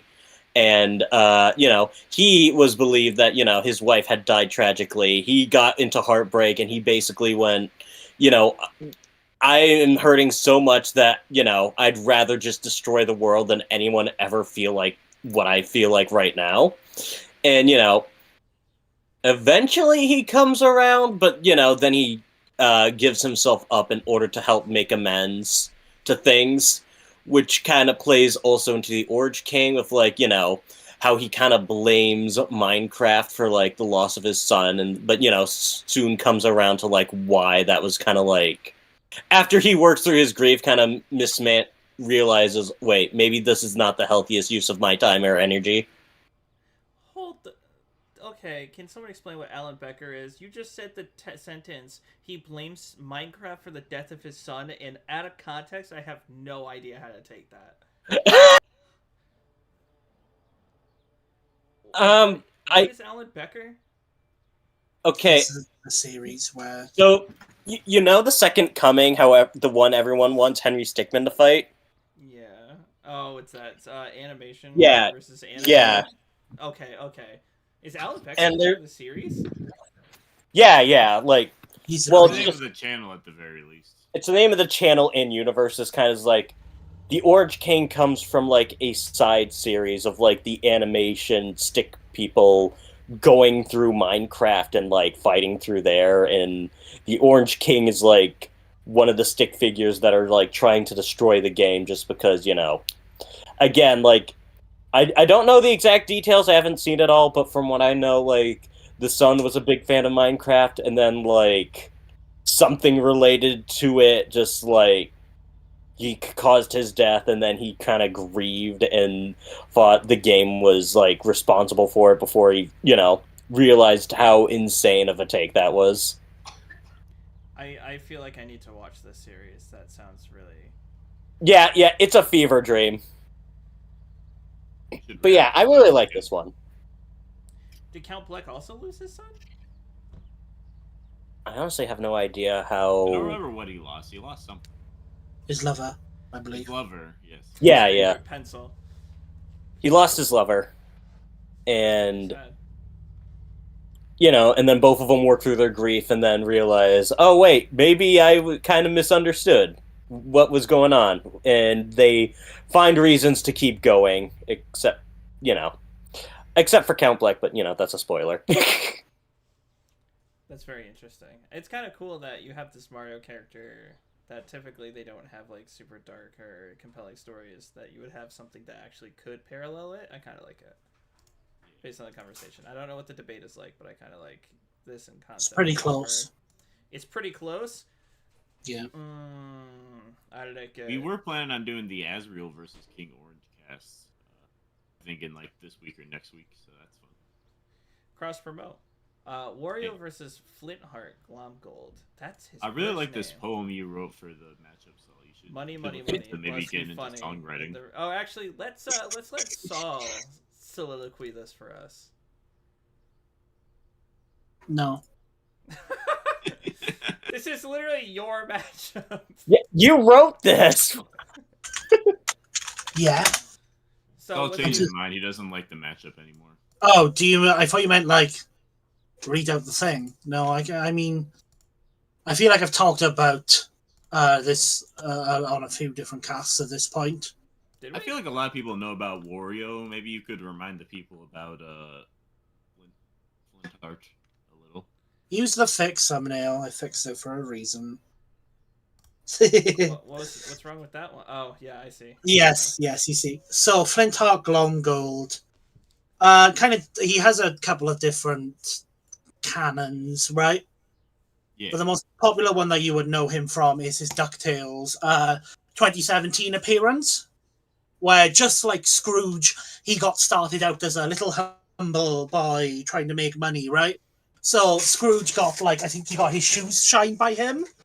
And Flintheart Glomgold was like, wow, thank you, mister. And he gave him a dime, right? And Glomgold got really pissed off because he's like, this is just a dime. It doesn't mean anything. To Scrooge, the dime was the biggest thing in the world, right? It's what inspired his empire. For Glomgold, it's what inspired his hatred of Scrooge. And now he does everything to mimic him, including, you know, that beard he's wearing? It's a fake. He wears a fake beard to look better than Scrooge. Hell yeah. He does everything to go out of his way to spite Scrooge. He makes his own money empire to try and spite Scrooge. He does his own adventures and tries to steal stuff that Scrooge is going for to spite him. He brings all of all of Scrooge's biggest villains together to spite Scrooge. He pretends to be Scottish. He's not even Scottish. He Love pretends to be Scottish That's just to... Okay, I did not really know much about Glomgold, but after hearing all of this, I immediately understand, like, the comparisons of, like, you know, Wario trying to, like, you know, being, like, the anti-Mario and, like, doing his like, desperate grab for, like, just trying to get things. I just went from, like, a matchup where I didn't know much to, like, instantly loving this. Glomgold has some fun things that he can... Wario to fight Lobo? What the Yeah, that's an entire thing. I'd rather not talk about it and focus on the matchup that I submitted. Yeah, that's really stupid. So Glomgold has a bunch that he can actually use because he's a fucking Disney character, right? So he's been in a lot of different Scrooge stuff, including like the video games and stuff. Most people know him from the reboot show where he gets access. He really loves sharks. So a lot of his plans involve like sending Scrooge sharks and stuff, and sharks with chainsaws. He's a decent fighter, actually. He's just a bit of like he's a bit of he's a bit stupid, right? It's a really fun matchup. It's my, like, if we brought Wario on, this would be the one that I really, really want to do. What is Wario's intelligence like? Because I heard he makes video games or something. Yeah, he does, but he's not the most smartest individual. I would put them both at a similar level of responses. Intelligences. This was a fun fact that this was the one that was on the same poll for us of what would become an episode, but I think it lost to Demo Scott. Yeah. If I'm remembering correctly, which, funny enough, if we make this one, you're probably writing it, and you're writing Demo Scott, so it wouldn't have mattered. Yeah. I just love this idea. Glomgold is a character with such an extensive history that hasn't been covered by anyone, right? Yeah. Just to put you how spiteful Glomgold is. Scrooge died. He seemingly died, and there was a funeral, right?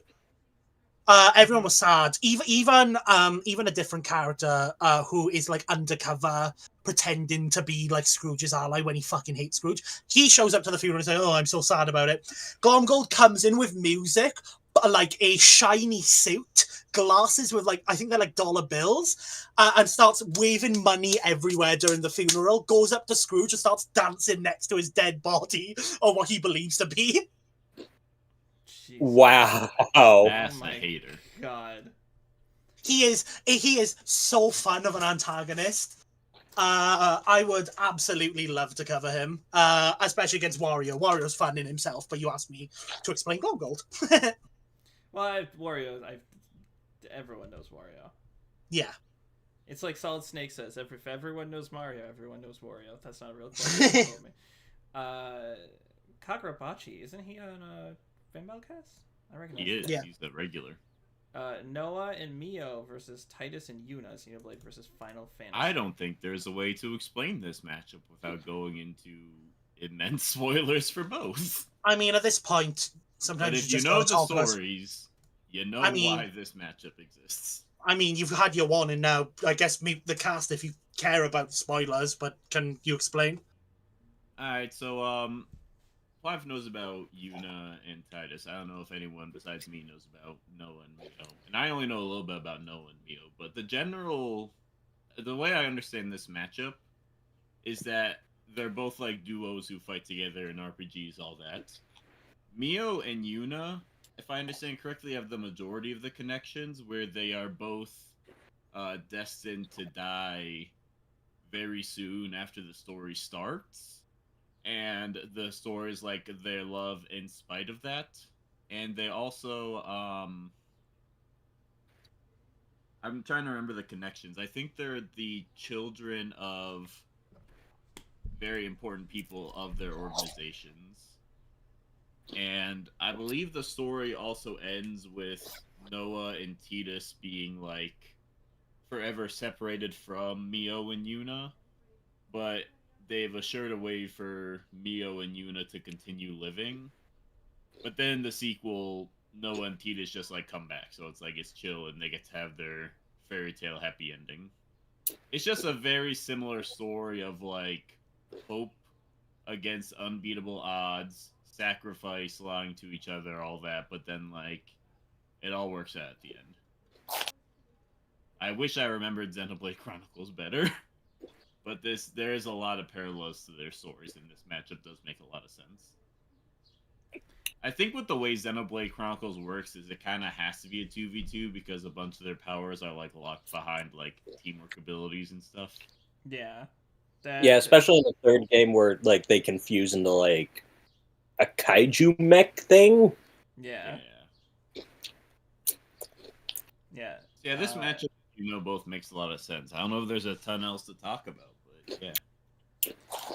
Other than the fact that Yuna is, it's kind of hard to say how you would want to cover Yuna, because Yuna loses her summoner abilities at the end of the original 10, and picks up some gats. You know what I'm saying? For 10-2. Doesn't she become like a pop star as well or something? Yeah. The very first song is like a big dance off or whatever. But yeah, I think it's interesting. If you give Yuna her summonings, they probably body them, but if you don't, it's probably a lot closer. Although that would lead to a juxtaposition with Titus and Yuna fighting in ways they shouldn't be fighting together, but whatever. Final Fantasy X is a good game. Starfy versus Rystar. Okay. I don't know who Starfy is. He is a very obscure Nintendo character. Mostly, I think he had like 3 DS games, and 2 of them were exclusive to Japan. I love the connection. They represent the 2 most hostile frontiers of humanity, the ocean and space respectively, with pure joy and whimsy, showing how even the scariest unknowns have a sense of awe and wonder. I guess, bro. That's fucking crazy. I mean, this is a matchup that holds up by its vibes. It's just I don't know either of these 2 enough to really know like if the vibes are worth it. Like they look similar. They both have like that star thing going on, and they're happy. Yeah. And I can't take that away from them. I cannot take away their joy. Yeah, I mean, this is a matchup that involved 2 stars. Yeah, right? Yeah. I mean, they're both like platformers, right? Yeah, platforming stars. I think this is a Sega Nintendo fight, if I think. Yeah, like I know. Oh gosh, what's his name? I know Rystar has some like cool platforming stuff where he like can like stretch his arms and like catapult himself. And then Starfy is more of like a spinner, but like again, like I just do not know much to really like.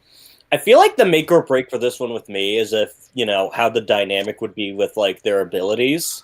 Because like the connection seems simple enough. I just don't know how the fight would look like.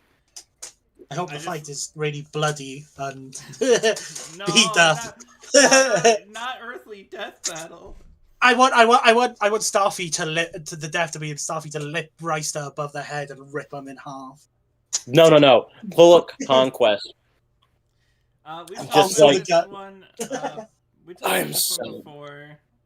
Link, specifically Wind Waker versus Mega Man Full Nut from Mega Man Legends. Very interesting matchup.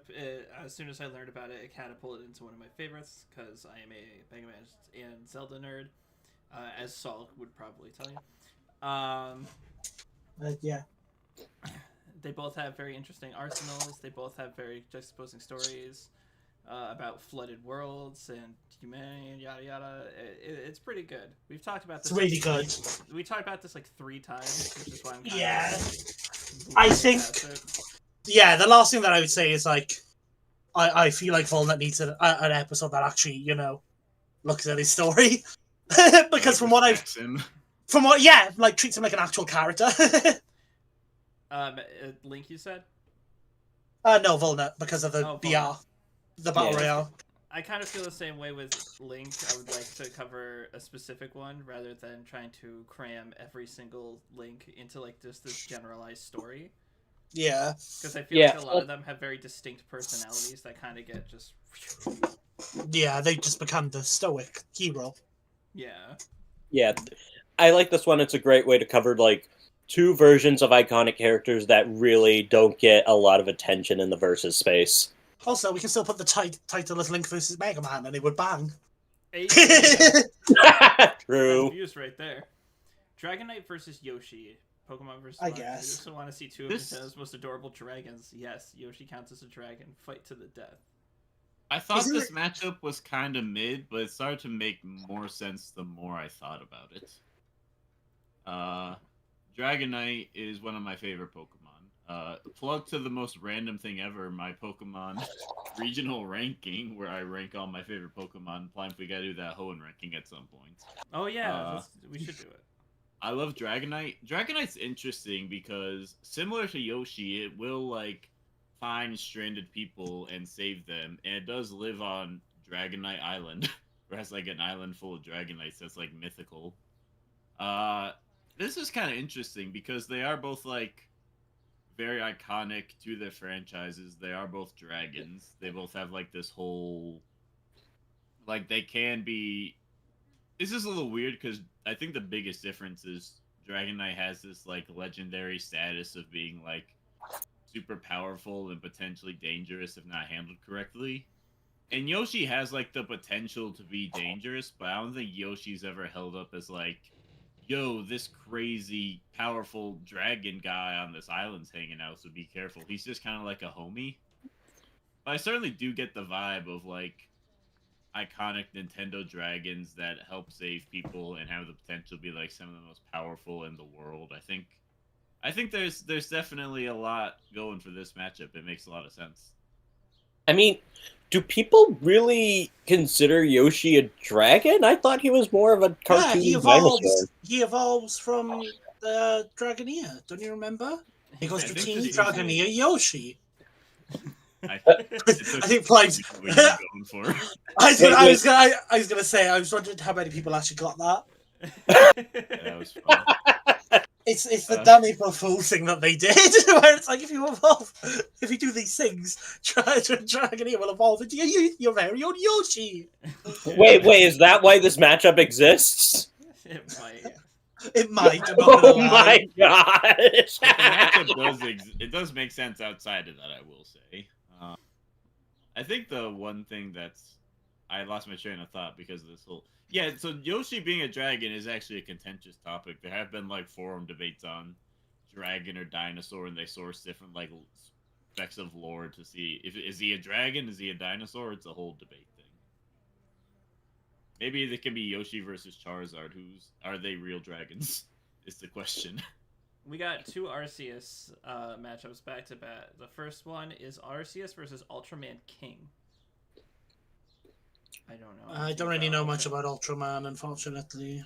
Let me read this. Both of them are all-powerful beings, godlike, one could say, who are part of a very famous Japanese franchise that has monsters in it and have to do with battling them, with this being predating the origin of their worlds, having there since the beginning of creation. The 2 are the one. Although artifacts that they created could not come with greedy people who wanted to keep them, the same artifacts. And okay, so how exactly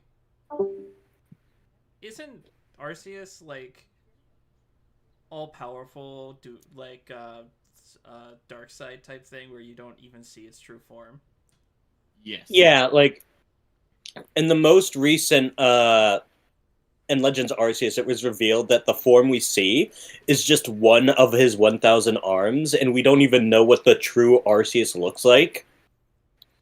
So it really, like, I think conceptually this is cool, especially if like the artifacts and keeping them out of the hands of greedy humans, like it plays more into like the anime portrayal from like Arceus in the Jewel of Life, because that, you know, kind of revolved around him gifting some of his plates to like keep this land really fertile with farming equipment and like keeping it alive, and then humans abusing it and not returning them after they were done healing their land. But like, I I don't know how well the scaling goes for this one, but it really, depending on how high Ultraman King gets, like it could make or break like the debate. I wish I had more to say about this. Yeah. From the way they're pitching this, I never heard of Ultraman King before this very moment, but after reading through this, I kind of like the sound of it. It seems like it checks off all the boxes of what I'd want for an Arceus matchup, more or less, and I kind of like this. I'm down. This seems like a very solid option for Arceus that I'd be potentially into for Arceus. Why did somebody spell out Pomni with the reactions? What the hell? Anyway. Who knows? Ultimate Alpha, Arceus versus Godzilla Ultima. This gets into what I was saying before about there being like a higher dimensional version, but I guess what's holding me back from Arceus in general is just that we don't know, right? Yeah, it would be a little interpretation based for what we do for the true form. Yeah, I mean, I get there's always interpretation with any kind of versus debate. You have to come to some sort of conclusion.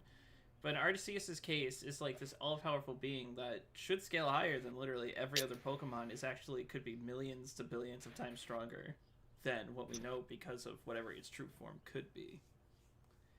And that's like such a big unknown to me. Because would you say Ultimate destroying one Arceus would win the match? No, I would say based on the concept of this matchup, you would have Ultima defeat the true form of Arceus, which Ultima could do probably. Arceus used to disable on Ultima's abilities, can't do anything anymore. Yeah, like I kind of like this one because it kind of plays more into it. Because like, you know how Ultima like will summon, you know, Godzilla avatars to test humanity, and then Arceus will summon his hands. So I feel like thematically this one works really well. Like the only thing that really does is that, you know, with Ultima we kind of seen like the extent of his influence and ways to like counteract him. Arceus, like we know that one arm of Arceus can easily stomp Dialga, Palkia, and Giratina without effort. But we don't really know how high the true Arceus gets, or even like the extent of his abilities beyond that. So it would be really hard to come to a definitive conclusion.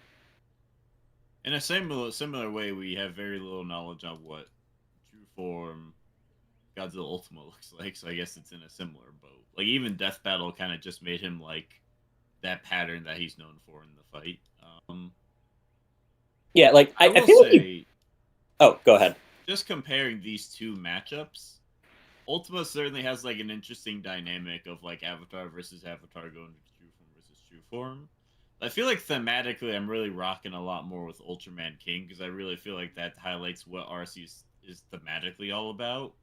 Whereas these guys are really, like, fundamentally very different. Where, like, Godzilla Ultima isn't really, like, a creator deity or, like, a good guy. He's kind of just, like... He's more of, like, a Cthulhu. He's, like, beyond everything, but he's not really connected to anything. He's kind of just there. Whereas Arceus is much more, like, directly linked to, like, the good versus evil of the universe.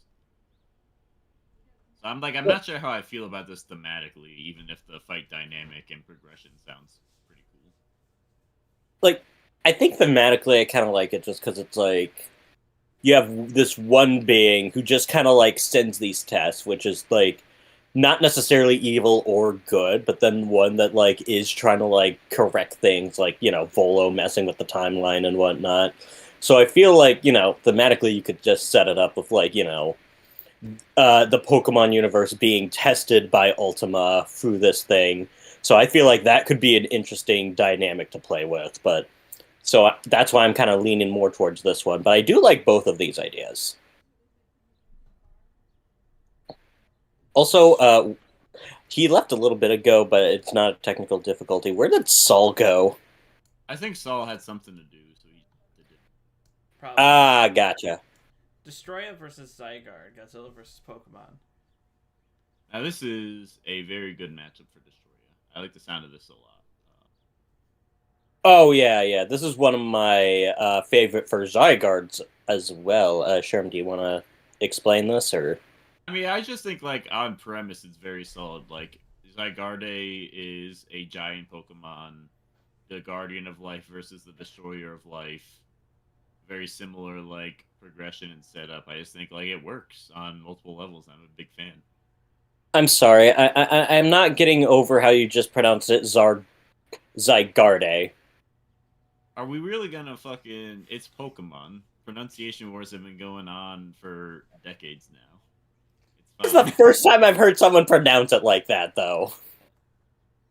I was gonna say, I called it Arceus last time, and technically, because of the new Pokemon game, they spell it out as Arceus, so I technically said it wrong, and nobody said anything, so... Arceus has had, like, 3 official pronunciations. I don't know if Destroyer versus Zygarde, alright? What's the matchup? Talk about it. Alright, yeah. Pretty basic thematics.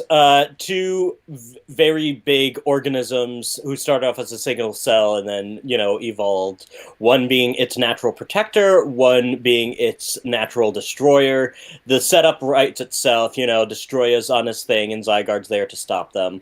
I've been Zygarde has quickly been climbing my favorite Pokemon ranks ever since ZA, just because it really does flesh out his different forms and, like, gives him a lot more depth and, like, sparing Lysander who tried to destroy it, but, like, then, helping him kind of, like, fix the mess he made and, like, bonding with, like, the ultimate Mega Evolution user and getting that really cool Mega where he just, like, takes the cannon and then just, like, that big old fuck you laser and whatnot, like... I would really like to cover Zygarde, and I think this is my favorite. This is one of my favorite matchups for him. Yeah. Also, fun fact: I think Zygarde has like one of the has like the most signature moves out of any Pokemon in existence. He has like 4 of them. It'd be cool to feature both his Z move and his Mega Evolution. Yeah, well, I don't think he has a Z move. He has, like, 1,000 Waves, 1,000 Arrows, then he has Core Enforcer, which is a normal move, and then when he Mega Evolves, Core Enforcer turns into Nihilite, which, by the way, ignores any resistances and immunities to Dragon typing. So if Destroya has, like, a way to, like, negate Zygarde's attacks, Nihilite would still tear through it. I will say, well, we do have to move on, but Zygarde sounds pretty good. Oh my gosh, stop triggering me. Travis Touchdown versus Jack Haven. No More Heroes versus Mad World. I would just like to compliment Next Berserker. Number one, Next Berserker is the pitcher of this matchup, but also I like his tagline of, well, these guys don't exactly fit the criteria for Nintendo's family-friendly audience. These hands are ready to eat for everyone. That's good right there. I like that. That's yeah. Tagline. 10 out of 10. That's in the trailer. This is one of those ones that when you do enough, because I was in the debate for this one for Fanbattle Cast, so I know a bit about the matchup. And it is a stomp, but this is one of those matchups where I think the aesthetic, the potential, and the legacy makes it so the stomp isn't as bad of a factor in the episode, in my opinion. Oh yeah, I think it's just a classic legacy matchup. I've been into this idea for like a long time. Back when like top 10 video game lists were popular on YouTube, like 5-10 years ago, this was like video game YouTube channels were always comparing these two games as like the big like boss rush themed hack and slash video games. Mm-hmm. This is just it's basically like a legacy matchup, and it's a kind of legacy matchup I'm really into. Yeah, and I'm into it. I will say this, like stomps aren't necessarily like and you know, match a stomp can be really entertaining if everything else is great. And that definitely plays to here just because of like the thematics, the legacy, and just with Mad World's art style being literally black and white and red all over, if we leaned into that for the aesthetics, the animation would look absolutely beautiful with these characters fighting and going at it. Yeah. Especially if like we keep Travis black and white, but keep his jacket red the entire time would be a cool aesthetic choice to help kind of like differentiate their silhouettes in the environment. I know Yeah. this now works, but I think the yellow glasses would also be cool to see, or maybe the blue. So Oh yeah, Mad World has a spiritual successor game where you actually get to see like a colored Jack Cayman, right? Mhm. And I think who's in the call? That's like, is that Saul?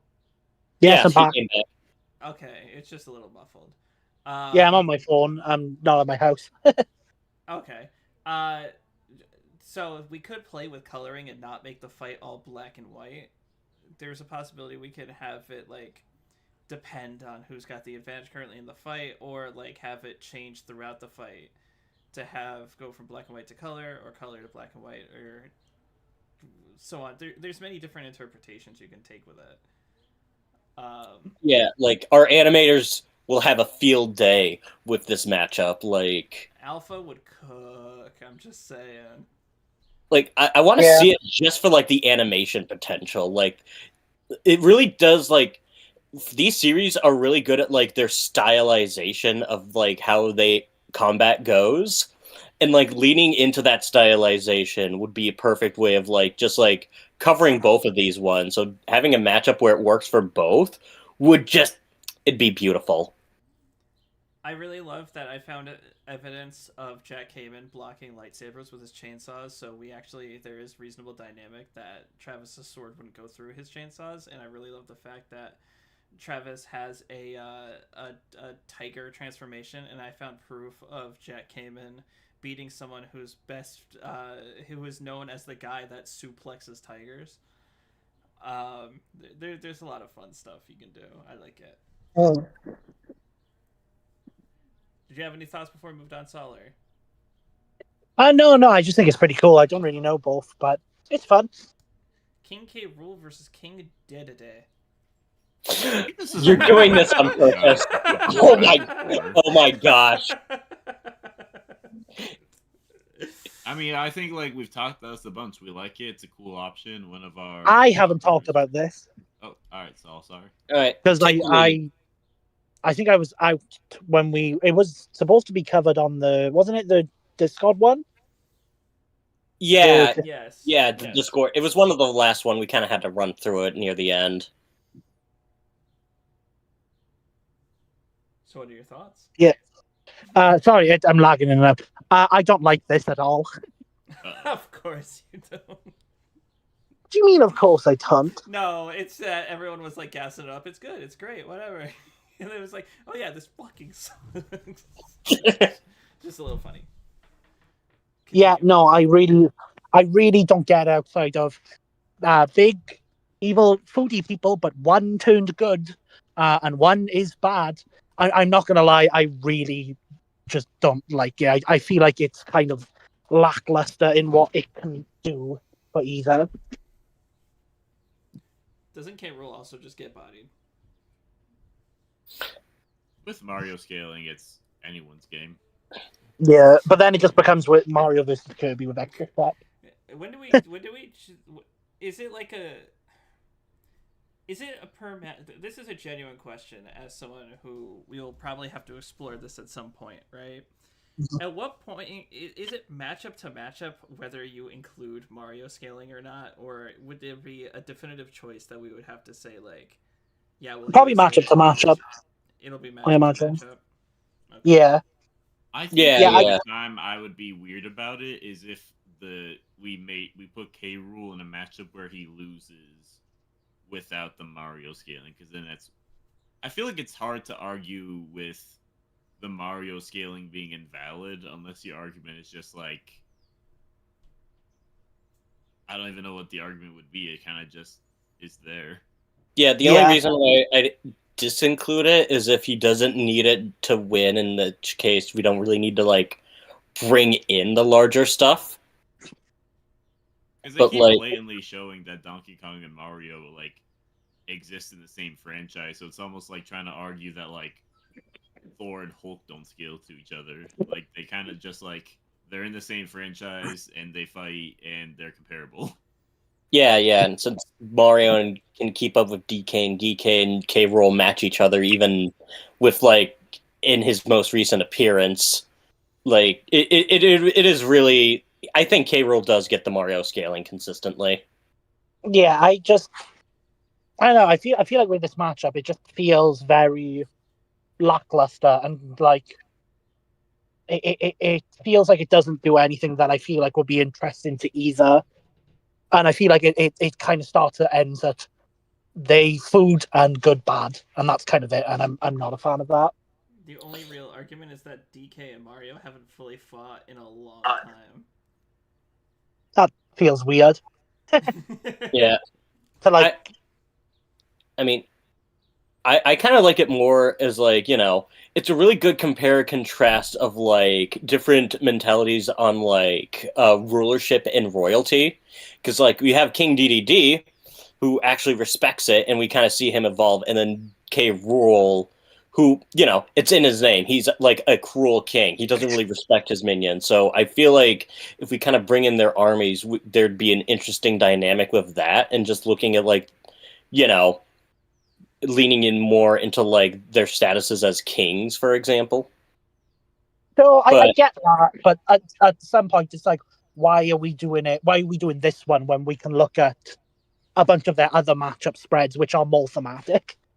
Yeah, and that I will give you credit for. That is point, a at that point, why is it King K. Rool versus King DDD and not like fucking, I can't think of a generic king right now, you know?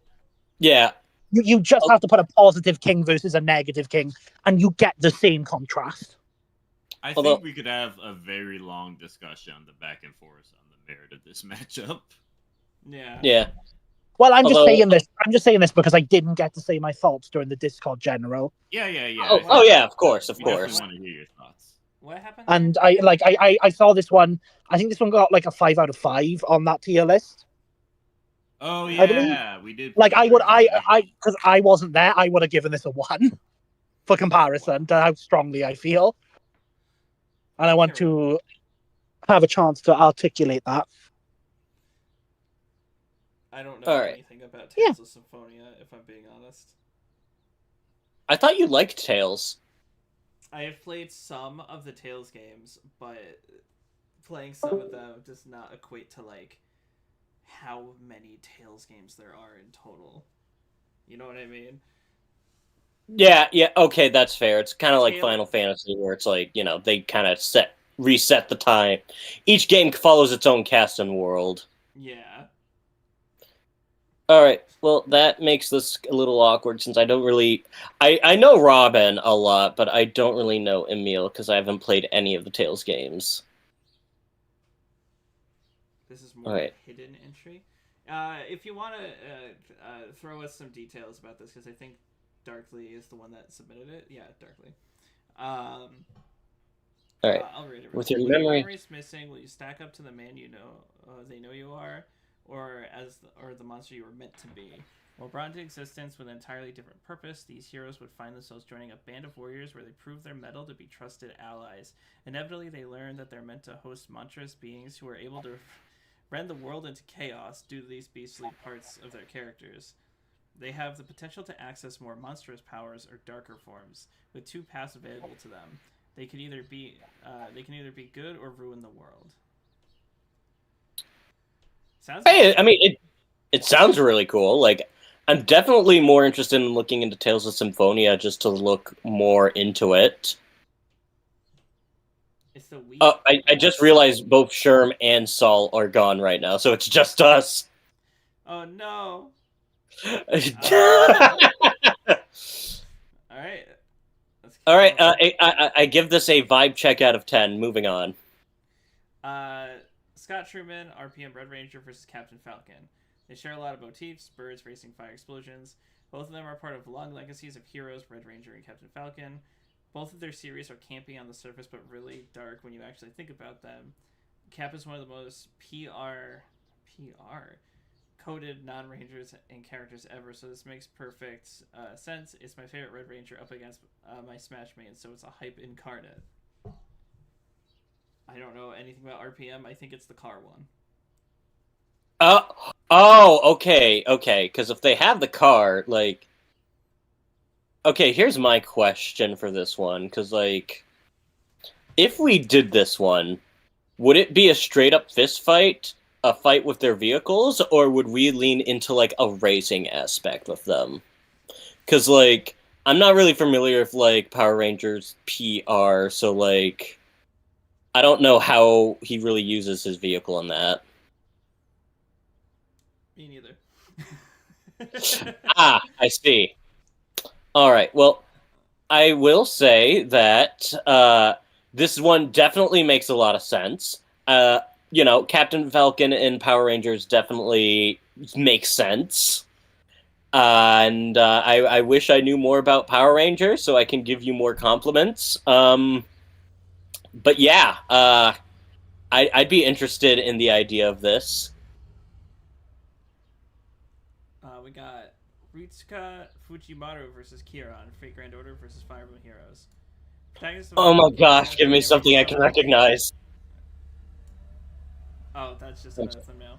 The protagonist of a mobile game gacha game where you can summon the characters across every game in the title of the franchise, even the ones after, which are pulled from across time and space, while working alongside said summoner characters to evolve reality. There's also the fact that as the stories unfold, they grow into their worlds with these summoned heroes to expand the environment that never existed before, with FGO building more to challenge.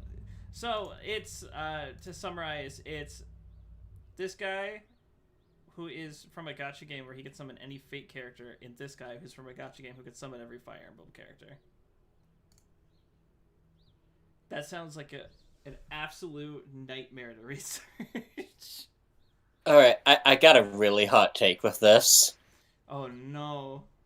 Like, alright, because, like, in a matchup like this, where the aesthetic is, like, we can summon our verse, at that point, why not just take a character with thematics from both sides and do that? Why are we bringing in the army fight? Like, I don't know. The like, potential. Yeah, I mean, I get the potential, but hot take, if your character's most defining feature is the fact that they can rely and summon other things and their whole shtick isn't being a summoner, like, I don't know. If the best thing going for you is that you can access other characters' abilities or, like, can summon other characters to fight for you, then, like, what are we even doing? Like, what, just use the other characters? He said, I'm not trying to make this happen as an episode. God, that would probably set a record for the most expensive versus animation ever if it happened. More so just spread awareness for the matchup's existence to those that might be aware of it. Alright, like, it sounds interesting, but, like, I feel like if, what gacha is this? Fate Grand Order? Like, I feel like if there was, like, if we did Fire Emblem versus Fate Grand Order, like, we just take two thematic relevant characters rather than, like, slamming the verses at each other. Kasami Taito versus Waluigi? Nani the fuck? Oh, I actually know a bit about this one, so, like, the whole thing about Tito is that, as far as, like, Vocaloids go, she's kind of made to be, like, a parody of Miku. Like, you know how Miku's, like, the young pop star? Tito was kind of designed as, like, being, like, the older model, like, someone in their 30s who's outshine, but is still trying to, like, imitate Miku's aesthetic and trying to, like, get back in the game. So there's a rivalry with that. So I understand, like, what they're going for, because, like, Tito and Waluigi are, like, two characters that are, like, trying to emulate their more heroic or good counterparts with, like, Luigi and or Miku, and are a bit memey.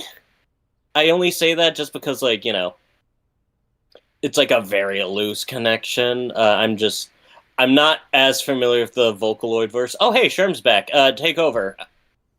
I think the big thing with Tito versus Waluigi is less like they're spin-offs of Luigi and Miku, and more like they are like unabashedly like themselves. Like they have a very distinct, unique personality amongst the cast, which is what makes them stand out so much.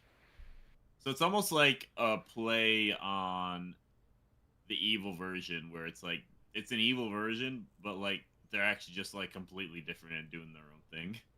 Oh yeah, and now that I look at it, I think it looks like also part of it is like they're the evil clone, but they're kind of your existence are made to be a joke and playing second fiddle to it, but yet they continue on just being their unabashed selves despite that fact. So I actually really like the sound of this one, not gonna lie. And I wish Jobber was here. He knows all about Tito. So Pretty sure like another cool thing with this matchup is that they love like being in the spotlight and showing off and like performing. So like it'd be very cool like having these two narcissistic like glory hogs competing in something. tell me if I'm wrong, as someone who listens to a lot of Tato stuff, right? Isn't she didn't she start as like a joke thing, not even as a Vocaloid, and then just got adapted into it? Isn't she not a evil clone, and isn't her whole shtick that she hates the performance? I think I've heard something like that, but I'm not 100% sure. I mean, she was originally like, as far as like the Vocaloid program, she was originally like a free software. So Apparently- she started as an Utoid. She wasn't like a Vocaloid until later on. She started as like a joke, like a According ha-ha to what thing. I'm reading, it says Tito was made by fans as an April Fool's joke during 2008, replacing Miku on the Hatsune Miku Symphony site page. She was later adopted into canon as an Utauloid, Utauloid, before transitioning into a Synth V, or a Synth 5. Waluigi was made by Camelot Software, planned to be Wario's doubles partner in the original Mario Tennis. So they're like they were created accidentally, from what it sounds like. Well, less accidentally and more just as like a funny haha. Yeah. They started as a joke and then they evolved past their like jokey, memey origins into like becoming their own kind of thing. Which honestly, I think that would make for a great one. This is like a good idea for like if we wanted to do an April Fool's Day episode to where like the characters like these aren't. It's not really a meme matchup. It's a matchup about characters who are kind of like very jokey in their inceptions. Like I think this would be a fun thing to do for something like that. If we ever have April 1st, Nebula Theater, I'm gonna hit it with a maybe. Kyogre versus Perfect Chaos. I feel like this is another one we've been talking a lot about recently on like the Elemental cast. Oh, Can I ask you a really quick question? Did we skip the Red Ranger versus Captain Falcon? Because I had my headphones on. I don't remember y'all talking about it. No, we talked about it. Yeah, that's an updated thumbnail. We kind of briefly went over it. Well, I think it's really cool. I want to do it. Moving on. If we just talked about it, it's fine. It's a cool matchup, best for both, in my opinion. And there's a lot you can do with like myths and legends of both characters, especially with the extended lore of both franchises. I love this matchup, and I also love Red Ranger versus Captain Falcon. Both Yeah. of these matchups sound very fun. And we got Ristar a second time. Rystar. Rystar a second time. Grizz Rystar a second time. Riz Versus Flop. Rizstar really pulls you in, you know what I'm saying? Yeah, riz up the stars, you know what I mean? Jesus Christ.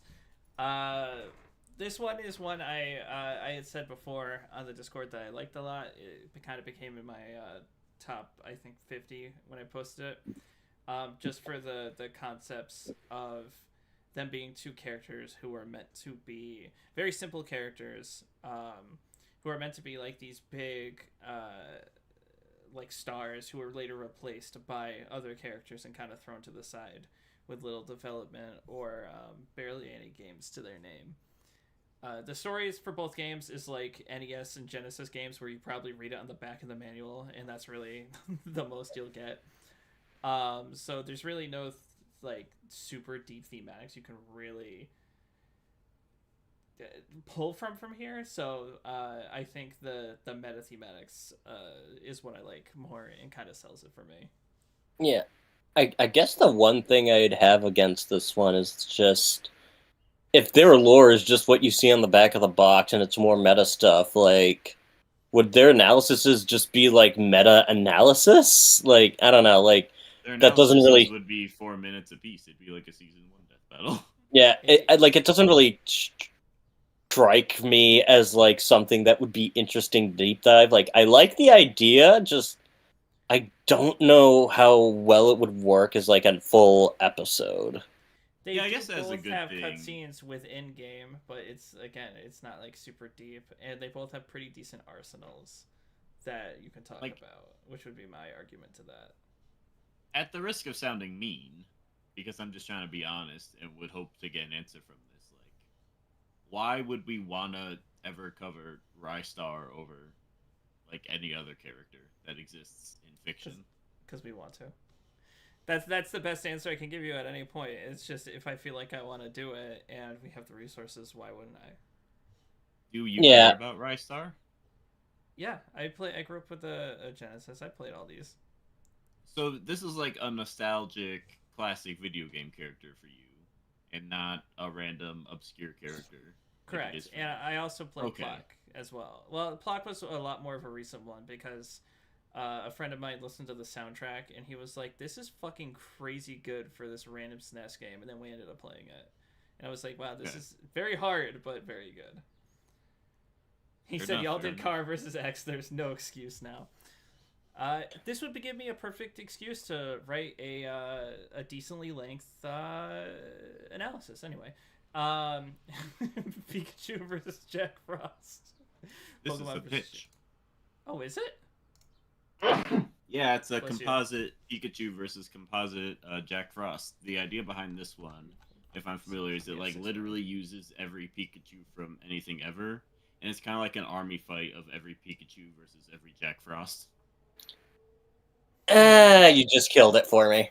Yeah, I kind of like the idea of one strong composite versus one strong composite rather than an army of Yeah, I different guess that also versions. worked, yeah.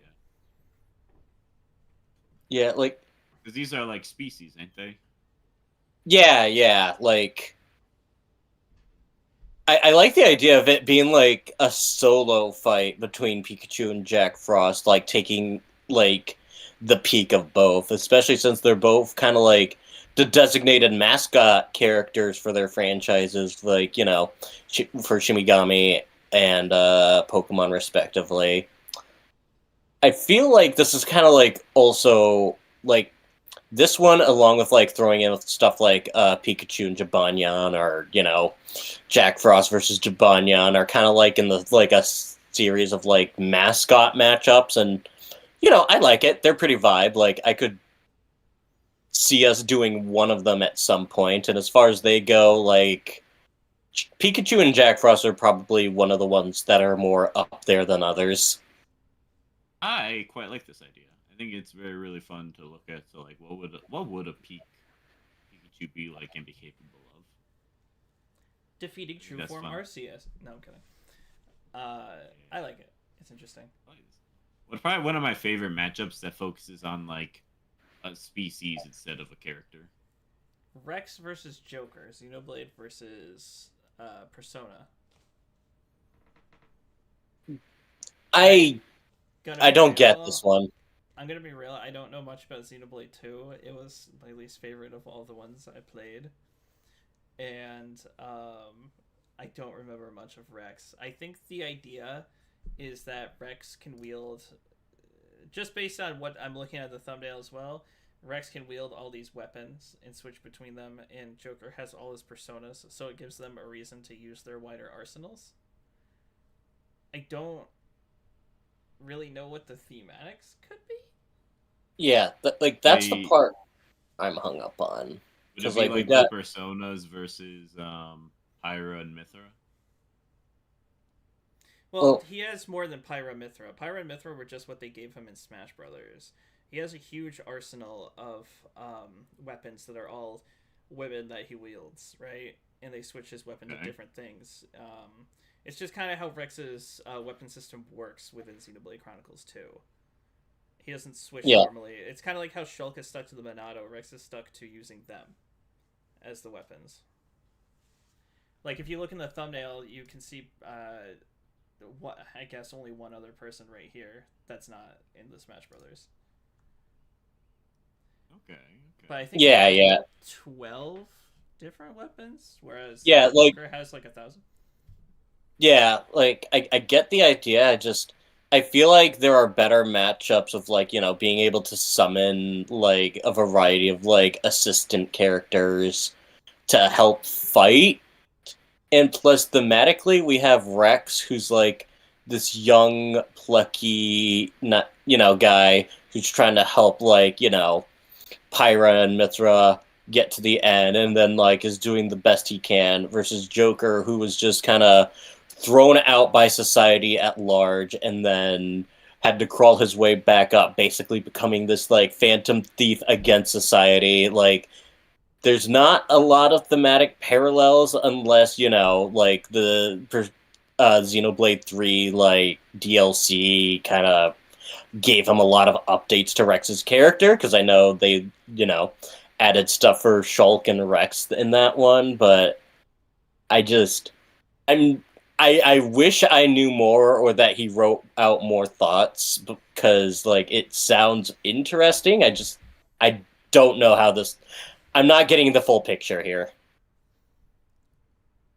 That's why I said to put in a paragraph. No, I'm kidding.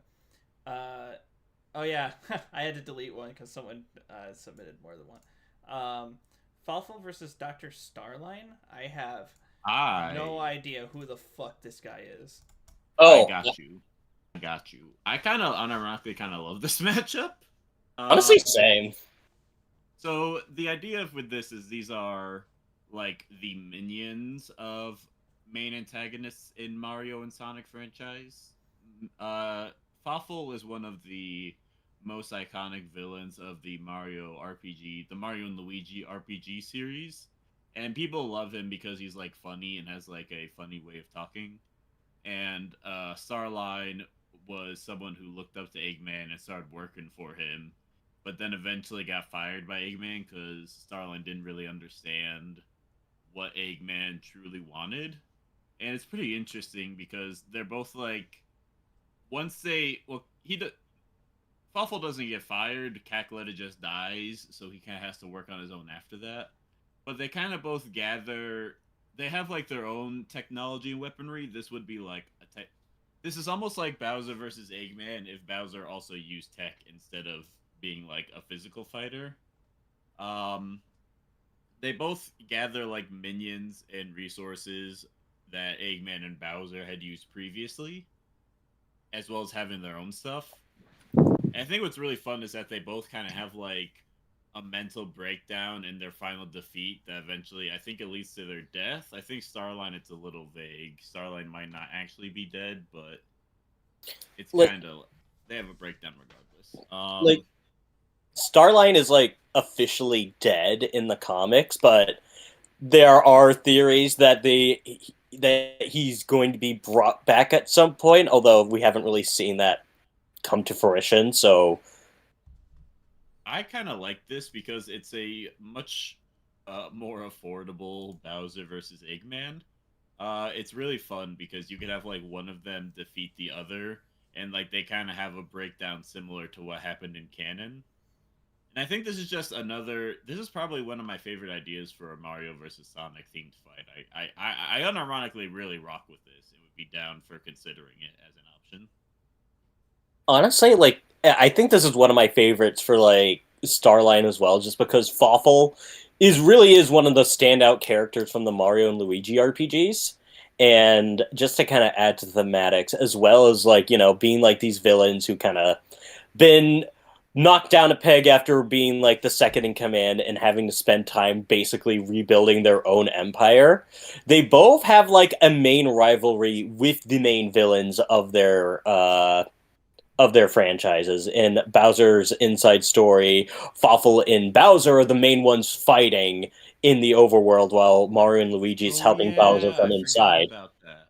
While Starline has like this big rivalry with Eggman, so you have these like side villains who kind of rose up to rise against the main villains of their universes, yet still have this like mental breakdown when they realize that they will never be able to like stand up to the main villains, which I think is a really cool dynamic for a fight.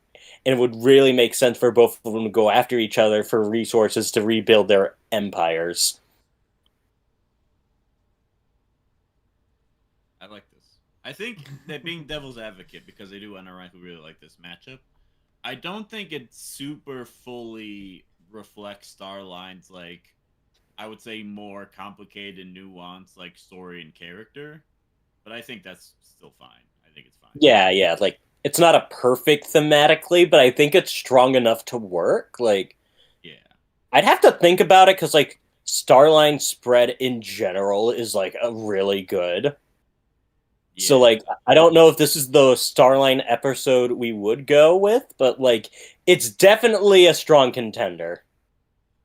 Yeah. Meta Knight Knuckles versus versus Knuckles. Meta Knight. Okay, this is something I have a question about. Now this All right. matchup I think is very solid. It makes a lot of sense. Good fight potential, good connections, good thematics. Good score across the board overall. The big question is kind of a meta question. Pun is like there's a lot of Kirby matchups and a lot of Sonic matchups and other matchup options for both of these characters. I guess like in spite of how good it is, would it be worth doing something like this over something that would be more unique, like Meta Knight versus the Puyo Puyo character Schizo Ouija or Gilgamesh from Final Fantasy, or doing Knuckles versus someone else? Like, I guess like my question is, why would we do specifically this matchup instead of one of their other options?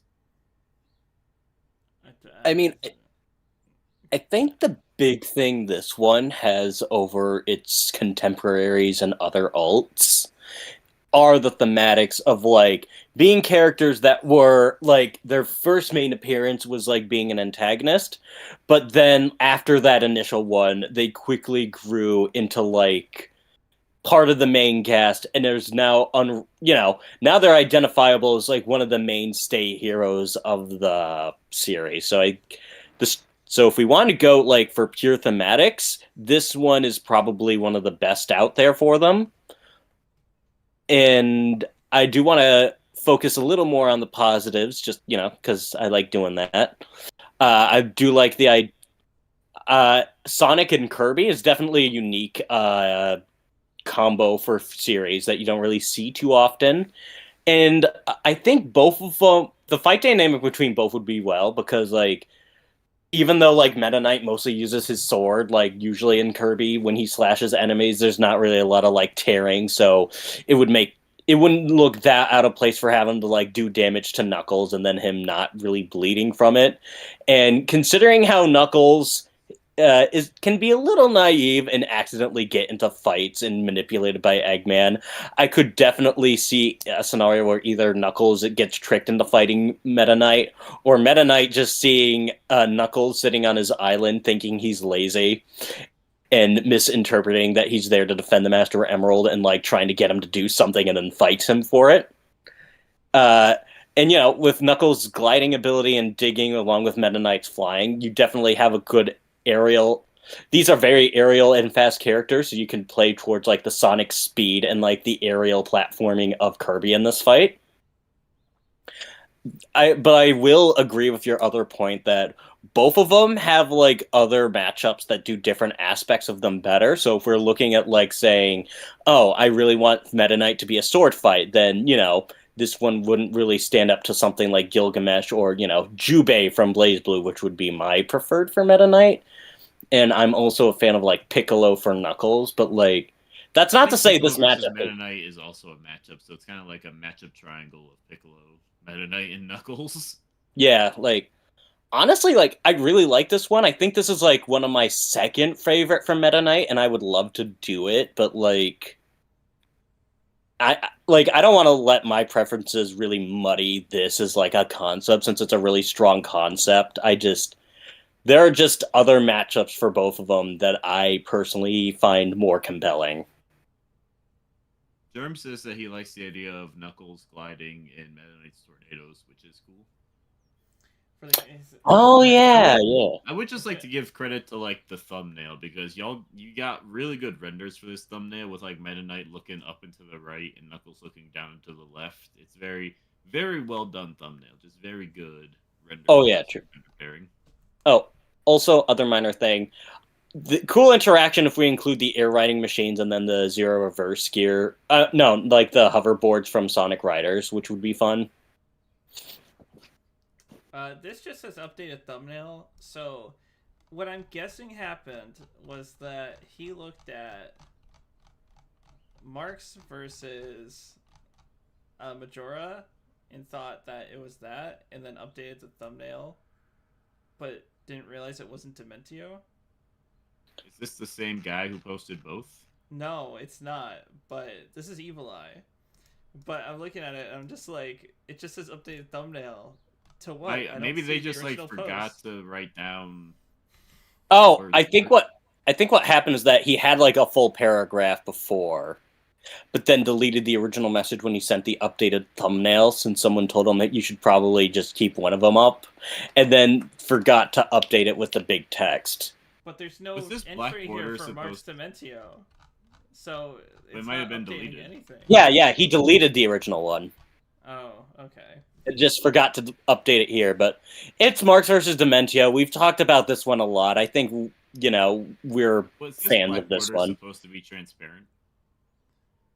No, like they're actually distorting it and messing with it. Well, yeah, but like I feel like you would make the black border transparent to fit that role better. I don't know. Anyway, so Marks versus Dementio, I do want to talk very briefly about it because we did bring up Marks versus Skull Kid. I think this matchup this isn't like my favorite thing ever, but I think it does do a better job of what I want to see in a Marks matchup because they both are like more tricksters where they started off as like just seemingly like a more benign character just to like reveal like the true horror of what they're capable of later on. I think Dementio, he starts out super powerful, so it's not quite as good of a comparison. I would kind of want someone that starts out like is very not powerful just to get a lot more power later in their story for someone like Marks. But yeah, this does make sense. Yeah. Honestly, this is my preferred for both at this point because like I really do like the dynamic. I think they, as far as just kind of continuing from like the Marks and Skull Kid discussion we were having earlier, these are two reality warpers that really do play into like the playful gesture on the surface, only to be revealed to be like backstabbing bastards later on. I'd also like to say something about Marks because everyone puts him in reality warping matches. He's not really a reality warper. He has attacks that like are cool and look scary, but he never like does anything that'd be considered reality warping. He just has strong, powerful attacks. Well, I guess like when I say reality warping, I can't more like this is less about you and just everyone in the matchups he's put in because it's always like a connection. Like Majora and Dementio and a bunch of other matchups are reality warpers. Marks really isn't a reality warper, so I'm just throwing that out there for all our viewers. Sure, yeah, that's true. Also has attacks that distort reality. He can make black holes. Yeah. That's what I meant. More like reality the distortion. most reality warping thing he does is close to like his own body manipulation. Yeah, I mean, he can like slice himself apart and do attacks with that, but like. Yeah, that's true. So like more like reality disruption than like the only reality he's disrupting is his own body's reality. So it's almost he's more of a shapeshifter than a reality warper if you really get down to it. All right. Point is, I like the gestures. I like the chaos. I like the backstabbing. I want to do this one. And plus, Dementio in general, I feel like there's a lot of cool stuff you could do with the animation, with like how in Super Paper Mario, like you do like the transitions between like 3D and 2D. And I would really want to like incorporate something like that in the battle. Maybe just like have like them fighting in 2D, but have Dementia like snap his fingers, shift it to 3D to avoid it, and have like it shift a couple times just to like make use of that. It could really make for a really cool fight animation. Lastly, we have Dark Pit versus Lilith. Sherm threw this in last minute because he knew we were gonna do it. Yeah, and I didn't get a chance to throw one in. I So kind of panicked and submitted the wrong one, but this is still a cool matchup, so we can talk about it.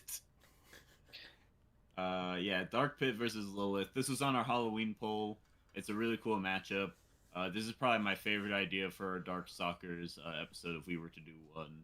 I just think Lilith is probably like in contention for like the most interesting Darkstalkers character, what with their gimmicky fight style and very unique story. And Dark Pit reflects that really well. I feel like there's not a ton of like character analysis for both of them on YouTube, so I think it would also just be very unique and very cool to like look at these guys and really dissect their character and explain what's really cool about them. Plus, it's a Devil versus Angel aesthetic. I'm coming to realize my favorite Kid Icarus matchups are ones with Devil versus Angel aesthetics. So that's a fun one. yeah. Just to add on It's to just it, a very like, good matchup. It didn't win, but I'm still pushing for it. I'm like, hey, this is still a good option for some point in the future. yeah, because like I'm a big Darkstalkers and Kid Icarus fan, so like to me this is a perfect matchup. Like it has the solid thematics, their powers are interesting. They both have a similar relation with like their original selves of like being copies, but also having their lives bounded to their originals. So like if their originals dies, they die with them. So like they want to be their own people, but they can't really like separate themselves, and then having to come to terms with that about them. I think that would be a really cool analysis to cover for Dark Pit and Lilith.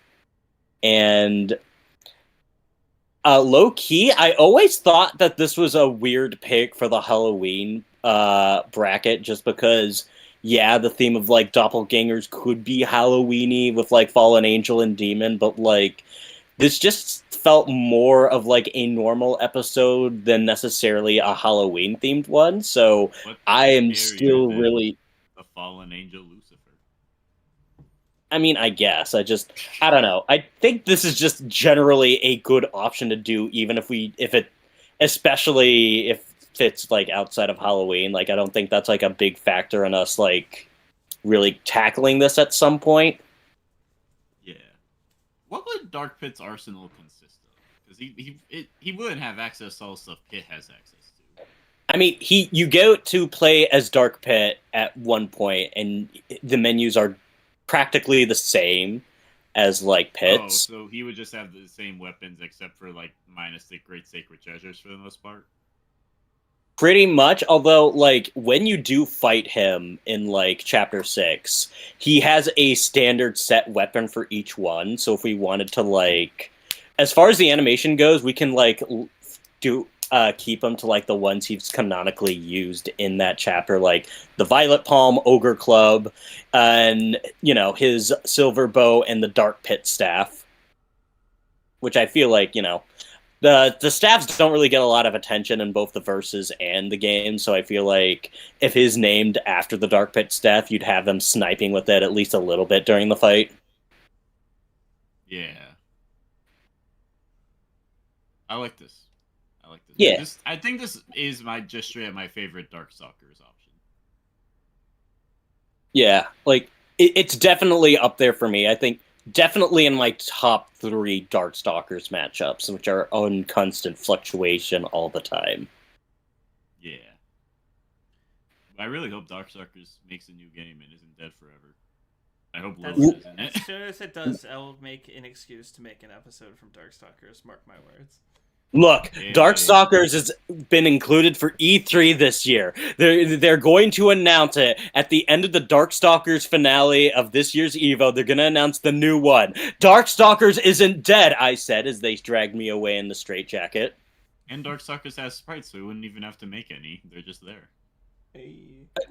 And that is it for our cast today. It's Yeah. been over 2 hours, and I want to go eat. Hey, I got appreciate your patience for waiting on this one. Subaru versus Kazuma made the schedule a little hectic, but hey, we got it to you eventually. Hey, I got a quick question before we sign off for the day. What? When's the Nintendo cast? Bye.